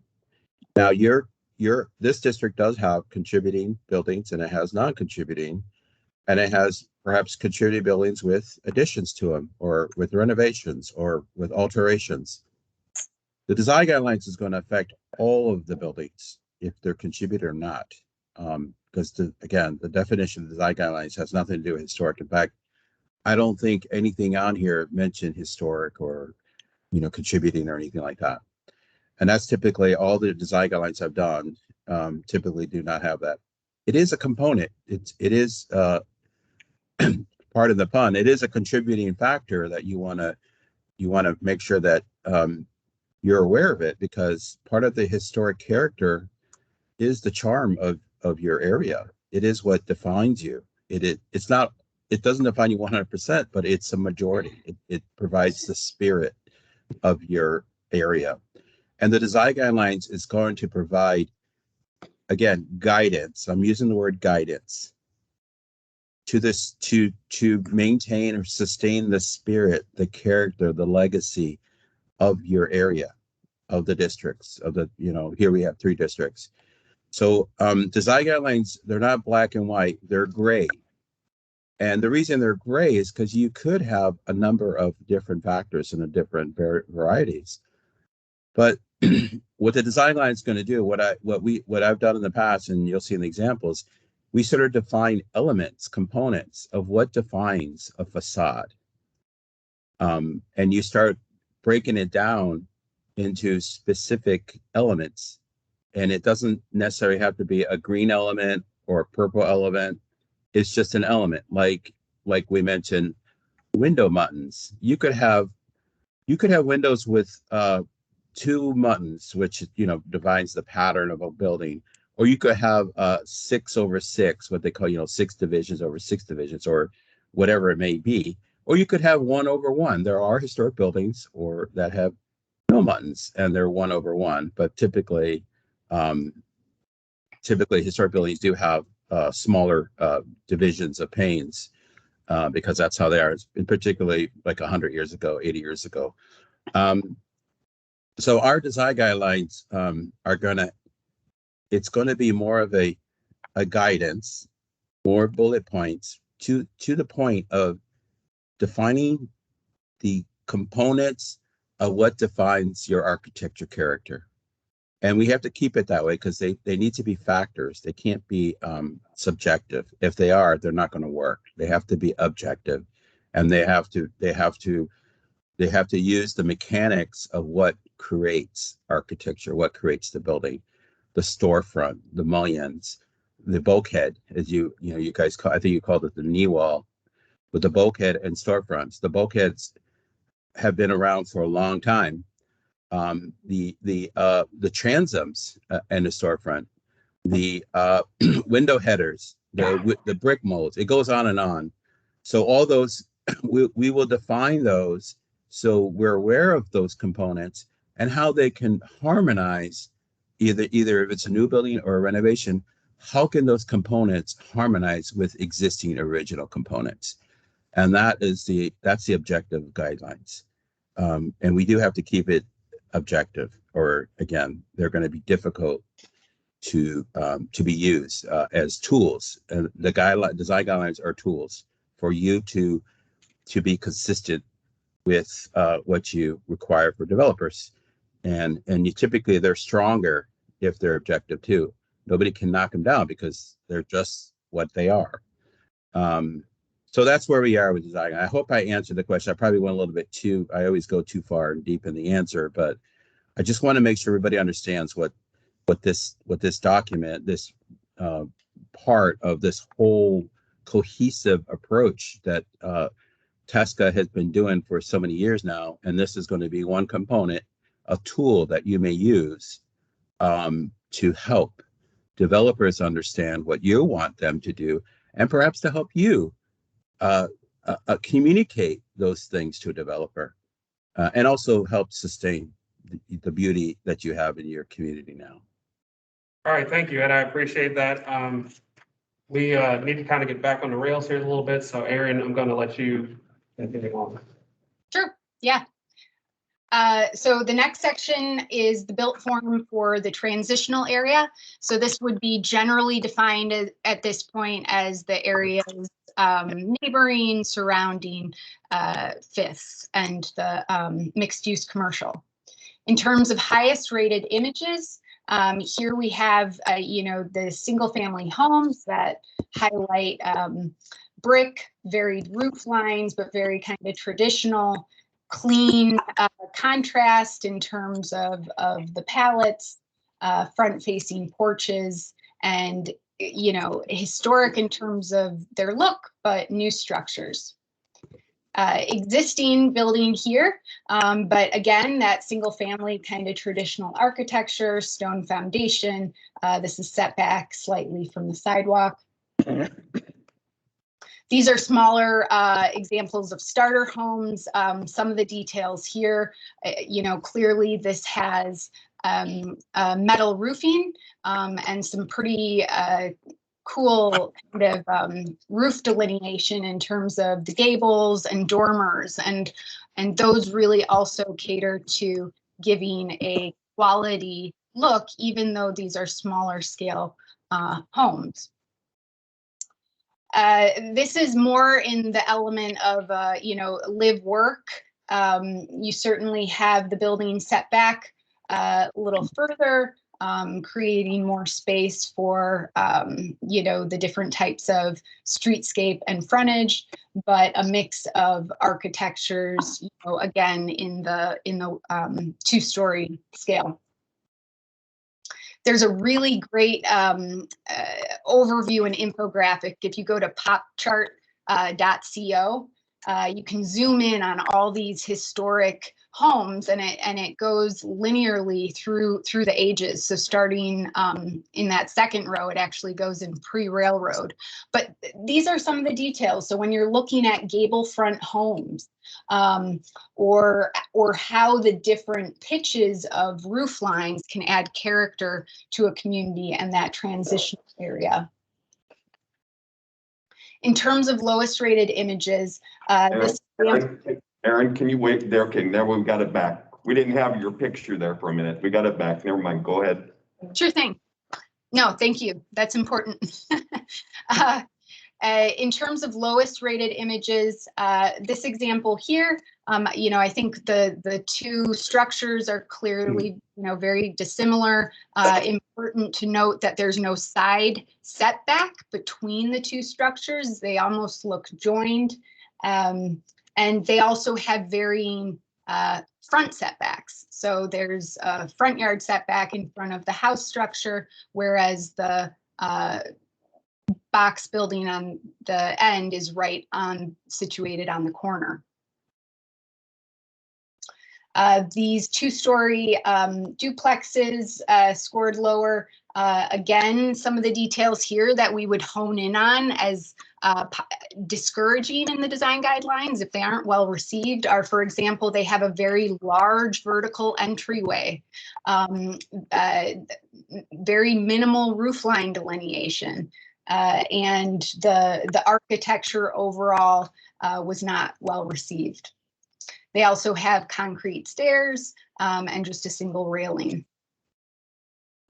In terms of the transitional commentary, a lot of it focused on the desire for 1 to 3 story mix, focusing on single family, townhomes, mixed use, continuing what's currently there in some of the transitional. So the live work, making it quaint and charming. You feel like you're in a neighborhood, but you do have the opportunity to have some of that mix of uses.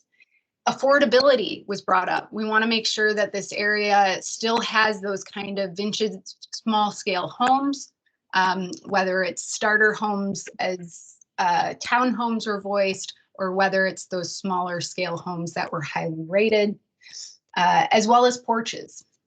That was a unifying element. So for general consensus here, the focus was on building height should not exceed 2 to 3 stories. That's important to maintain the intimate historic feel and transition between the mixed use commercial. Adjacent buildings similarly have to consider the transitions and proportions that they're neighboring. There has to be a nice mix between those. Mix of use types ranged between residential, neighborhood retail, live work office. We'll be getting more into this tomorrow in terms of zoning and uses. I noted the affordability factor. This came up when we chatted through community character and the anatomy of Valley Junction, but the affordable nature and making sure that that is a primary element as well, because it does relate to design. Parking, it should be located behind in alleyways and garages so that if you do have some sort of live use work, that, you know, parking isn't monopolizing perhaps the street. Overly modern materials and large box-like architecture. You know, I think the duplexes kind of had that very kind of boxy element. Don't transition well with existing. Traditional masonry, wood, limestone, and earth tones again came up in the comments quite a bit. Buildings should express architectural articulation. So this again is a detail that can be called out in diagrams within the design guidelines, but really articulating what are the base, middle, and top of buildings. Small front yard setbacks were noted, but the fact that it should have attractive year-round landscaping, and then roof lines and the variation therein. So is it hipped or gabled, dormers? These are all elements that can really elevate the design of homes and townhomes and row homes. So there, I'll pause. Any elements that we should dive deeper into? Any comments on anything? So again, the transitional areas are those areas where you have kind of, you know, brackish, so to speak, where you have commercial that is on one side of the alley that backs up to single family homes on the other side of an alley. That's kind of an example of where some of this stuff would kind of fall into You place. even have a mix of single family house and some commercial and. Right. So what do we do in those type of transit? That's what this is talking about. And so I know it's long, it's a marathon, but again, we're kind of opening up for conversation, thoughts. I just would like to talk about my personal experience over 30, 40 years. And that's why I said, where my family lived, we're the tale of two cities. What happens west of A Street does not affect or happens east of A Street. So mixed use, we worked real hard in the mid-60s to cease the mixed use, primarily because of the contamination. And it was discovered in the mid-90s, and I know Clyde at least was around, and Scott may have been aware of it too. The contamination, the water was contaminated. And the DNR, EPA came in and they mitigated, put up a structure, did some aeration and said, you know, you'll be okay, West Des Moines, but you have to cease use or limit the use.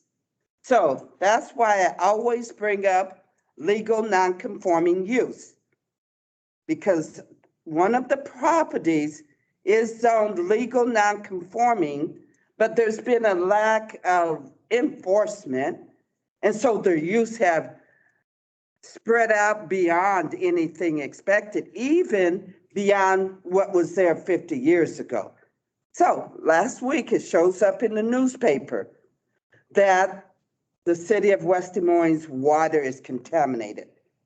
And the report talked about, the DNR talked about what happened in 1990 and how they cleaned it up, and now we're seeing more. They're calling it forever chemicals.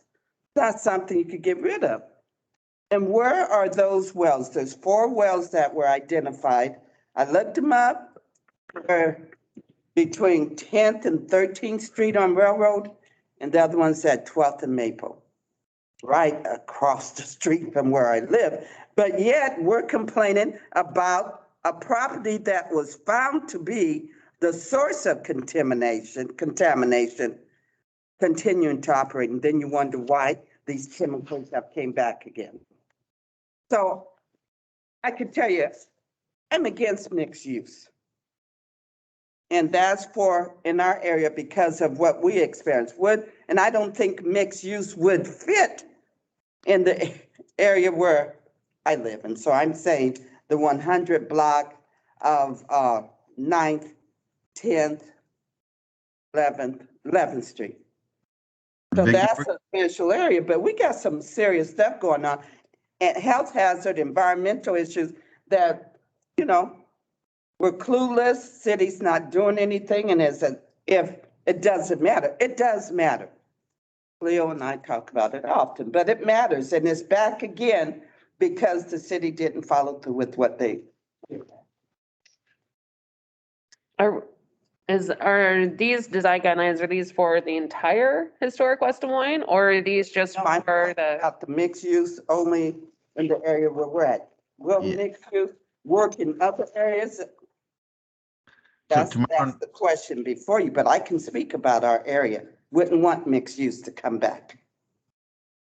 Tomorrow night, we're going to look at some maps that show you the different areas, and we're going to kind of have a broader discussion on where to draw lines and that kind of stuff. So I think this particular point is probably better to cover tomorrow night. Thank you. Any other comments about the transitional areas built form? Okay, Did your question get answered as to whether this is just the historic commercial district or all of historic West Des Moines? I don't think that can answer. It's the entire, if you remember, it's actually in your packet there, it's a larger area, First Grand, Railroad, kind of that triangular area. What Ed is thinking about, and really stand on this, but tomorrow night we'll decide where the transitional areas are. We'll decide where the boundaries of each of the things that Aaron's talking about tonight. Yeah, our study area is much larger. These are going to be a lot more intimate areas where we'll dive into that and Michael share. Perfect. All right, any other comments? I think we can move on to the next one. Okay. All right, so Railroad Avenue was an interesting one. The comments for this were primarily focused on a lot of kind of neutrality in terms of the feedback. And I think that ranged one because people were kind of unfamiliar. What are we talking about in terms of railroad? There are various parts of railroad. There's south of railroad. There's different things going on railroad. But, you know, generally the high rated images touched on, again, the 2 to 3 story mixed use, similar to some of the aspects that were shown within the commercial section. In terms of lowest rated images, you know, I highlighted when we started that it's important to show a full range. Clearly 5 story is, you know, not appropriate, along with some of the architecture and building materials you see here. And we called out some of those details in the notes here at the bottom. Whereas a 2-story building, which might be close to neutral per se, the architecture here, again, very lowly rated along with building materials. This again goes into the box light geometry. That's kind of a repeat factor that gets low ratings here, as well as those long continuous horizontal banding. Again, kind of monotony in terms of facade and how you break up long buildings, low ratings here. So the railroad commentary really said that if we are going to look to railroad, that it makes sense to continue the look and feel of what we want to establish within Valley Junction, that there is that opportunity. But there's also some really important environmental elements of railroad, right? It is auto-oriented, first and foremost. So site design and the types of uses that go there need to factor that in. So setbacks, landscape buffers, screening, safety, circulation, all of these things need to be factored in. And when development proposals come before you, those developers should have answers to all of these things. How are cars entering the site? What is the safety? Are there crosswalks going across different aspects of parking lots? On-site parking needs to be considered, right? Because you can't park on railroad. You need to promote the look and feel of Valley Junction by extending the built form to Railroad Avenue. I think this was the unanimous kind of design feedback that was received, which is why we got a lot of kind of neutral statements on the images that were different. People want to continue that look and feel. There is I'd say, appetite for slightly more modern, but it needs to fit right. It needs to be high quality. The element of a road diet was brought up. So road diets can narrow roadways in certain areas, which can enhance safety, walkability. It can also add a lot of flexibility in terms of how sites can be designed. Building height, similar to the mixed use area, 1 to 3 stories. Destination oriented uses were hit on more. And again, we aren't getting into uses as part of this conversation, but I do want to celebrate the comments that were shared, and those really focused on boutique hotels, dining, brew pubs, rooftop patios, some mixed use residential. And the idea here is this is a different environment. It is more auto oriented in nature. So does that impact the design and uses? And so that's where we saw variations.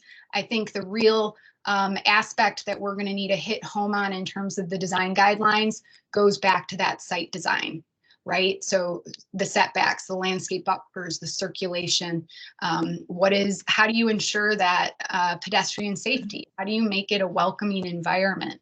What is the connectivity to surrounding parks as well as the mixed use district? Elements like that will be very important.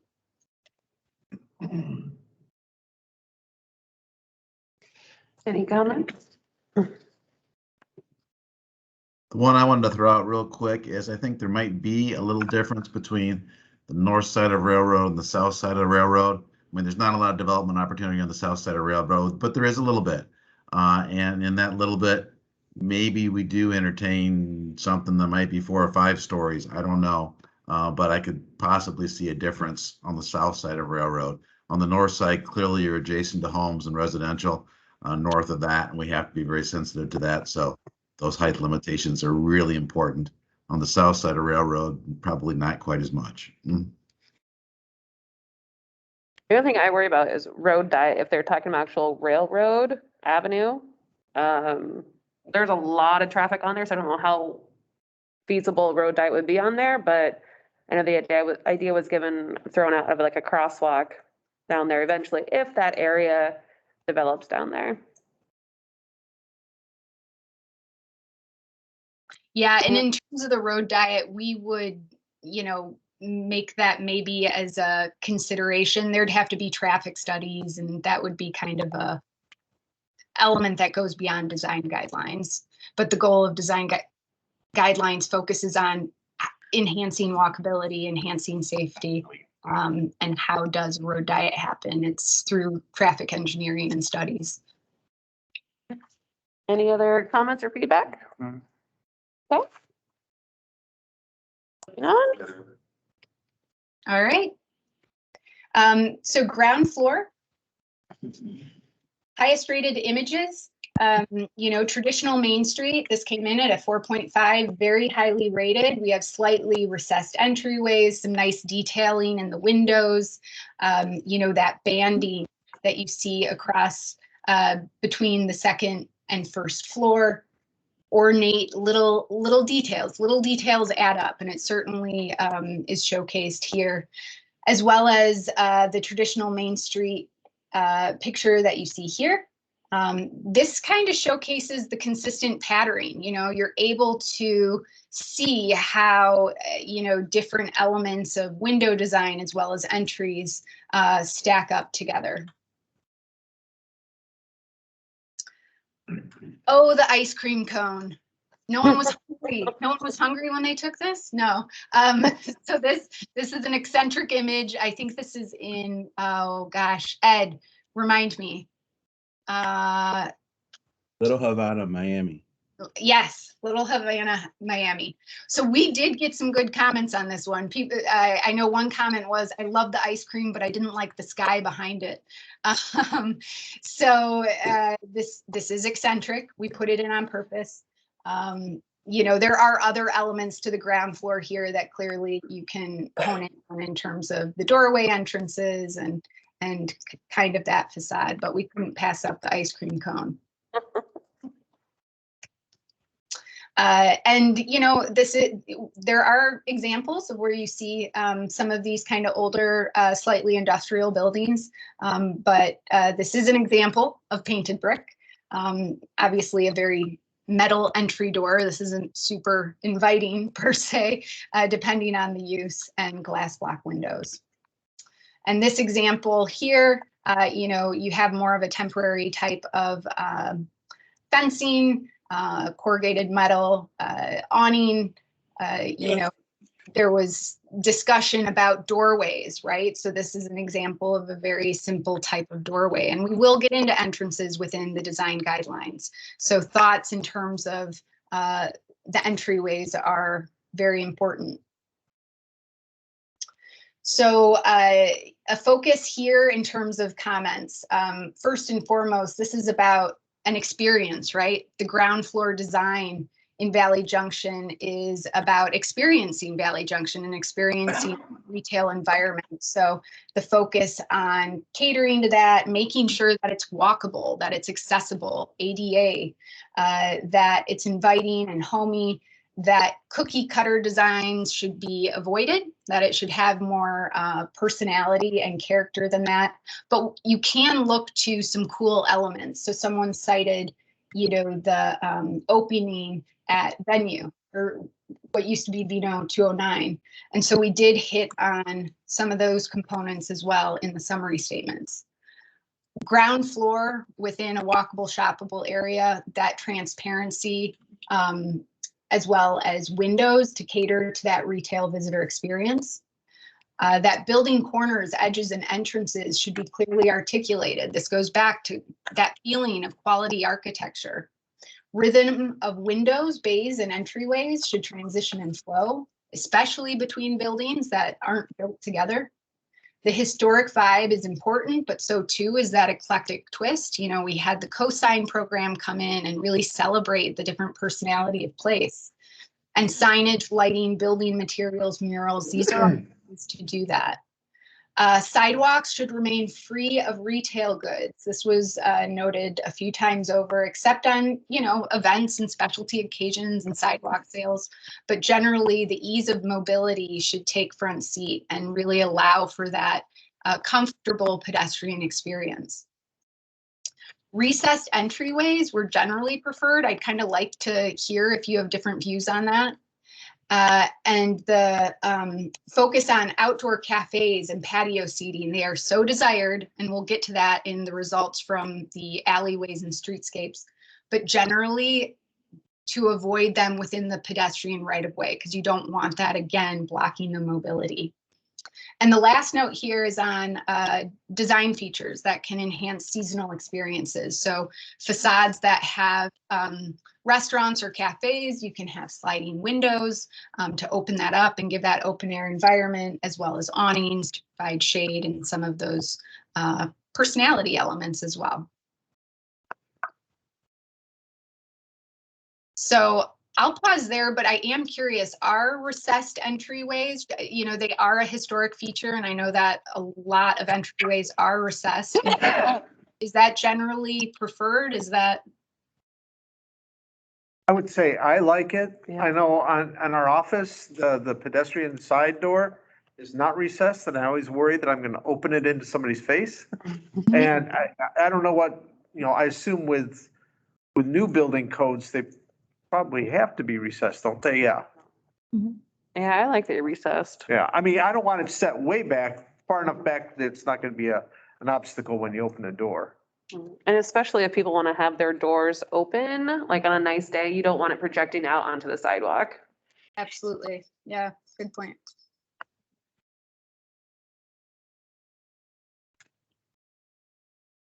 Any other cool seasonal elements that folks have seen?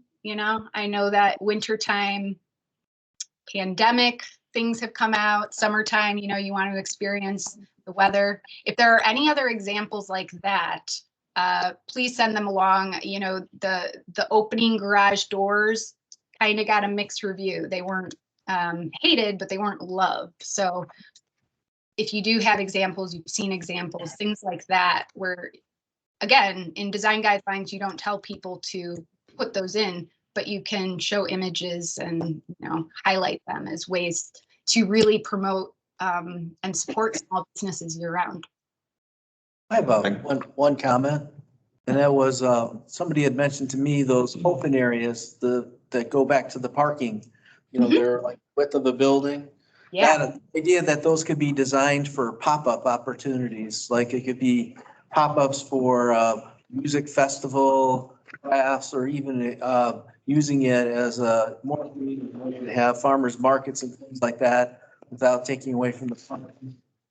There was a picture in one of the photos that you showed us with had some like metal artwork that came across both sides. That was really impressive. I think that'd be exciting, something to consider. And we just redesigned those with planters and stuff. I mean, maybe that idea of those planting is a good idea because it eliminates the usefulness of it. But it was a real great idea. I don't know anything about pop-ups, but my wife certainly does. And she like goes to them. She thinks it's cool to do that.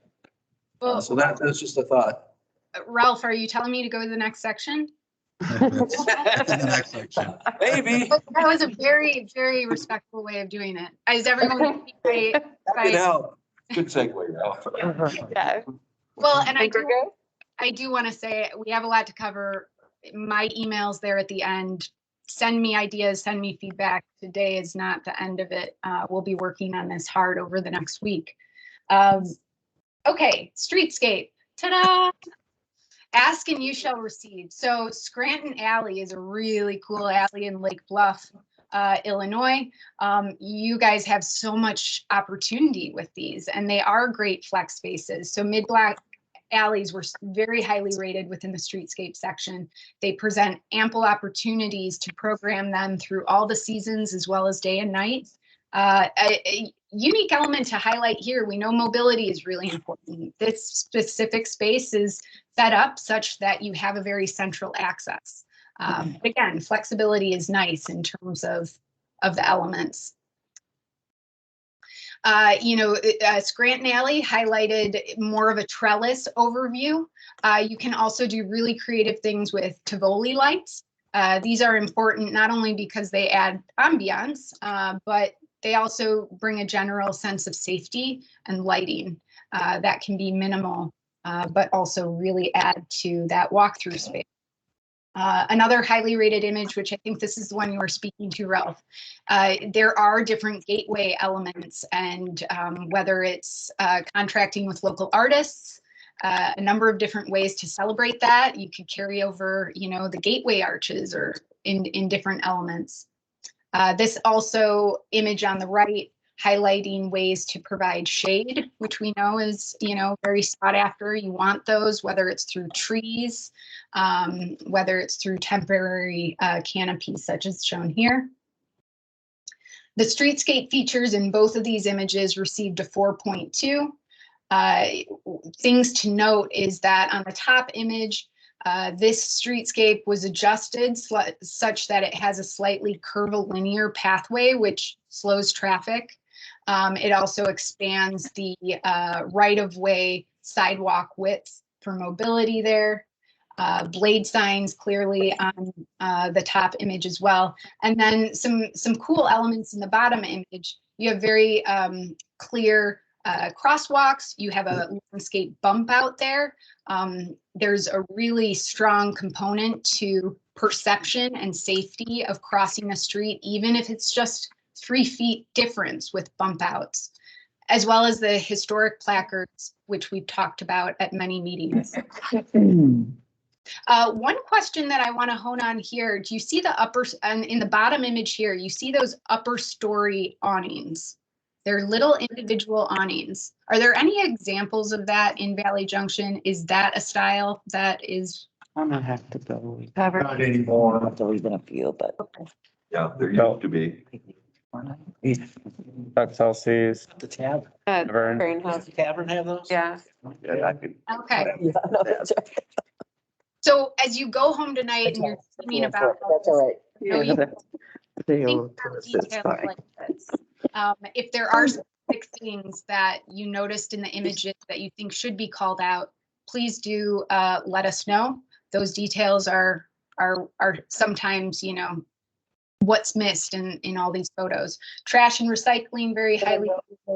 Building I don't want them to think you don't have. lowest images. So the temporary igloos, sorry, Mike, these were from what, Cedar Rapids? Cedar Falls, yeah. Low ratings here. Existing mid-block pedway, you know, hard not to see the opportunities here with the other images shown earlier. Some of the flex space plaza got, you know, neutral ratings.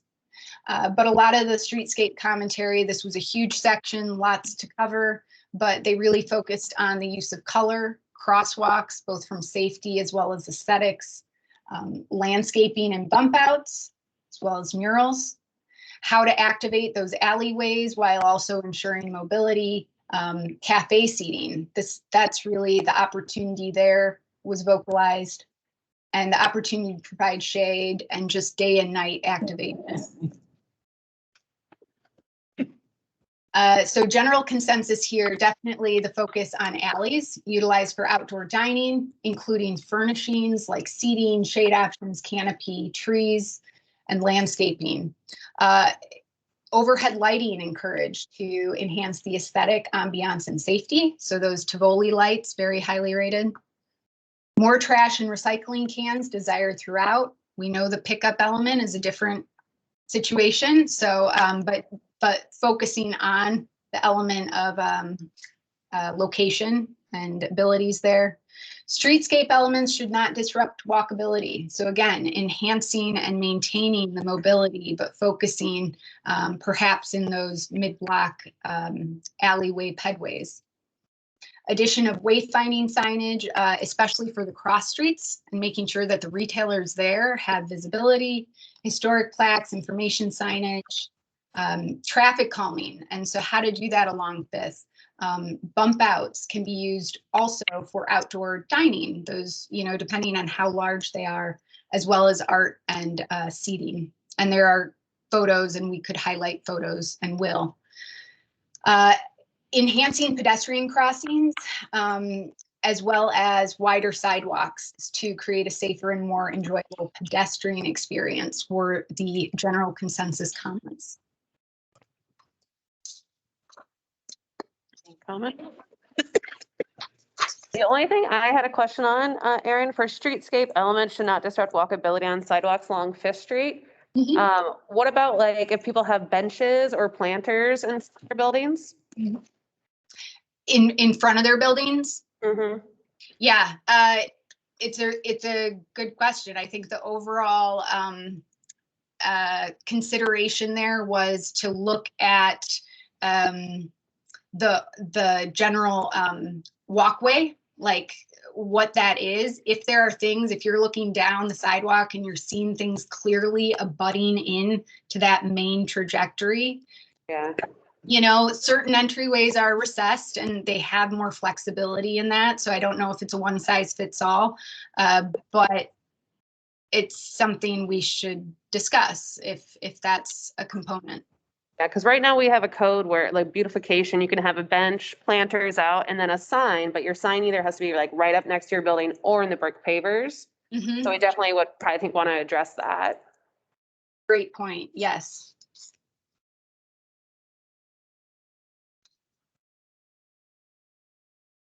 Anything else?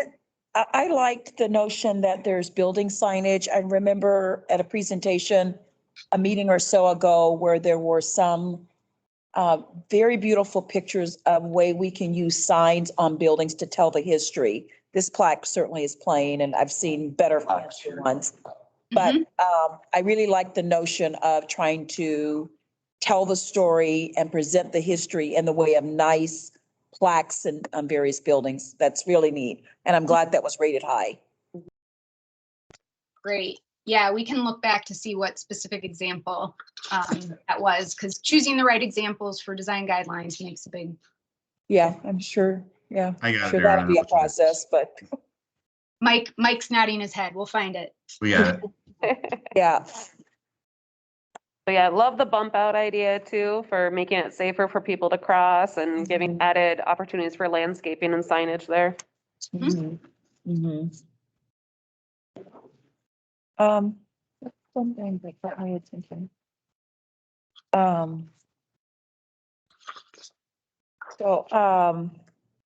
I didn't understand the one on, it's the lowest rated image. There's a bench and there's this kind of open area in between the buildings. But people don't like existing. That one. Yeah. Yeah, I mean, so this was rated neutral. Oh, okay. Yeah, you know what's interesting was the streetscape images as a whole were rated so high that this was one of the lower images. So okay. Okay. And I think too, the focus there is not necessarily that it's bad per se, but I think when folks are looking to opportunities like outdoor dining and not blocking streetscapes, I think, you know, that's where the majority of comments really honed in on, just that this provides a really great canvas for a range of things. Okay. I think we can go ahead. Yeah. Okay. Yeah. All right, last section. Thank you. Keep bearing with us here. Okay, parking and screening. Bless the 258 respondents that got this far. Okay, so highest rated images. Here we have a kind of temporary mum planter area. This is in Park Ridge, Illinois. Highly rated native landscaping. Looks good fall to spring. Benefits of flood control and pollination, which we know you all are privy to. Landscaping that also reflects the historic character. So there can be landscaping done in certain ways. You know, this would be more applicable in the transitional area, but where you're kind of buffering the pedestrians from parking and, you know, obviously filling those different planters in different ways. Parking lot landscaping, you know, connectivity is really important when you park. How are you getting places? So having visual appealing landscaping as well as making sure there's a clear path to get places. Lowest rated images. So this image generally, you know, no chain link fences. I noted earlier, it's important to know what you don't want and highlight it here so that folks, they want to put it in, you go, that's just not the right fit. As well as just kind of fencing. There's nothing wrong per se with this fence, but it feels almost like a barrier were some of the comments received there. And is it really necessary within the parts of Valley Junction? Expansive landscaping. Here, I thought that the term that came through in some of the comments was to avoid things that felt maybe suburban. And so we did include, you know, a whole range that hit on those elements. The general consensus was that screening, depending on the type, should reflect the character of Valley Junction. It needs to be harmonious with different architectural styles that it's connected to.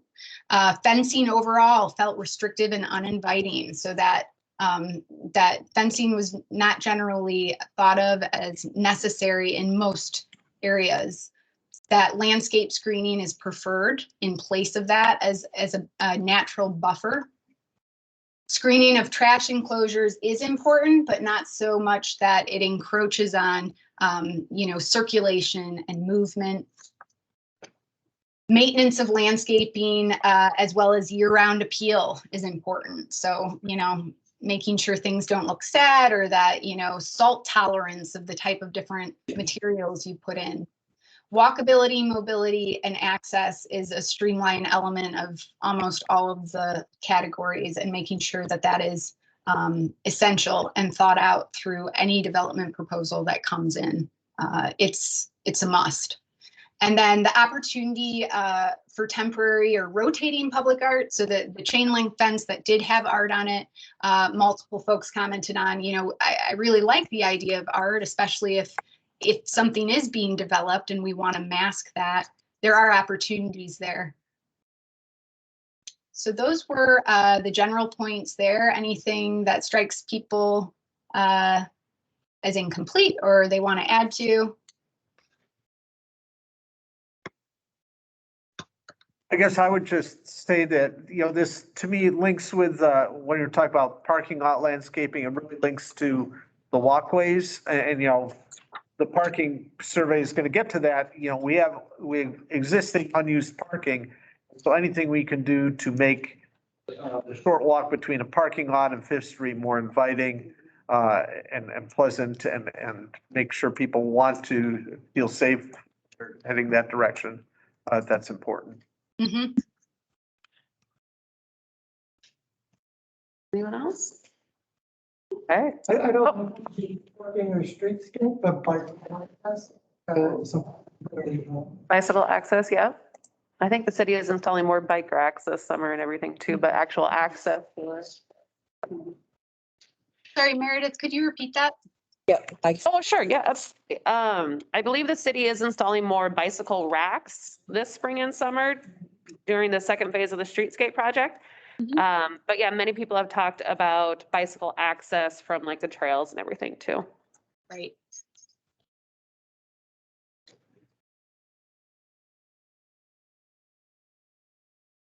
Any other comments? All right. Well, if you do, email Brad and myself. I think, are we going to be focusing on parking tomorrow, Mike? That would be my suggestion. It's on the agenda for tonight, but I think probably most of you are getting tired at this point, and I'd be more than happy to do it tomorrow night. I would say. I'd have to look towards Meredith and. Yeah, is there a motion to go ahead and table that until tomorrow night? We have to vote on that, or can we just make? Oh. I'm sorry. Sounds great. All in favor, aye. I just want to thank you all. I know that this was a lot to go through, and please continue to think through this. We are on a timeline. We are working very hard to make sure that this really celebrates the feedback of all of the input received. Having 600 comments and 300 plus responses, this gives real value to these guidelines. This is really important, and it's a, as Ed was saying, a really great tool to level up what you want to see. So. Well, thank you all so much for all your work and for the time and for this wonderful presentation. We really appreciate it. Format tomorrow, Meredith? Yes. Starting at 4:30? Yes. Did you say dinner will be provided tomorrow night? Okay, We will have dinner for you tomorrow night. okay. Yeah. Yeah, thank you, everyone. I know it was a long meeting. Tomorrow's gonna be another long meeting, but this is important stuff, so yeah, appreciate it. Yeah, tomorrow's important. Thanks, everybody. Yeah, thank you, everyone. We'll go ahead and anything else tonight? Thank you. Nope. Love you guys. Thank you so much. Thank you. Bye. I started.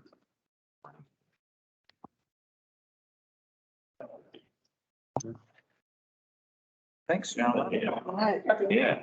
Yeah. Change.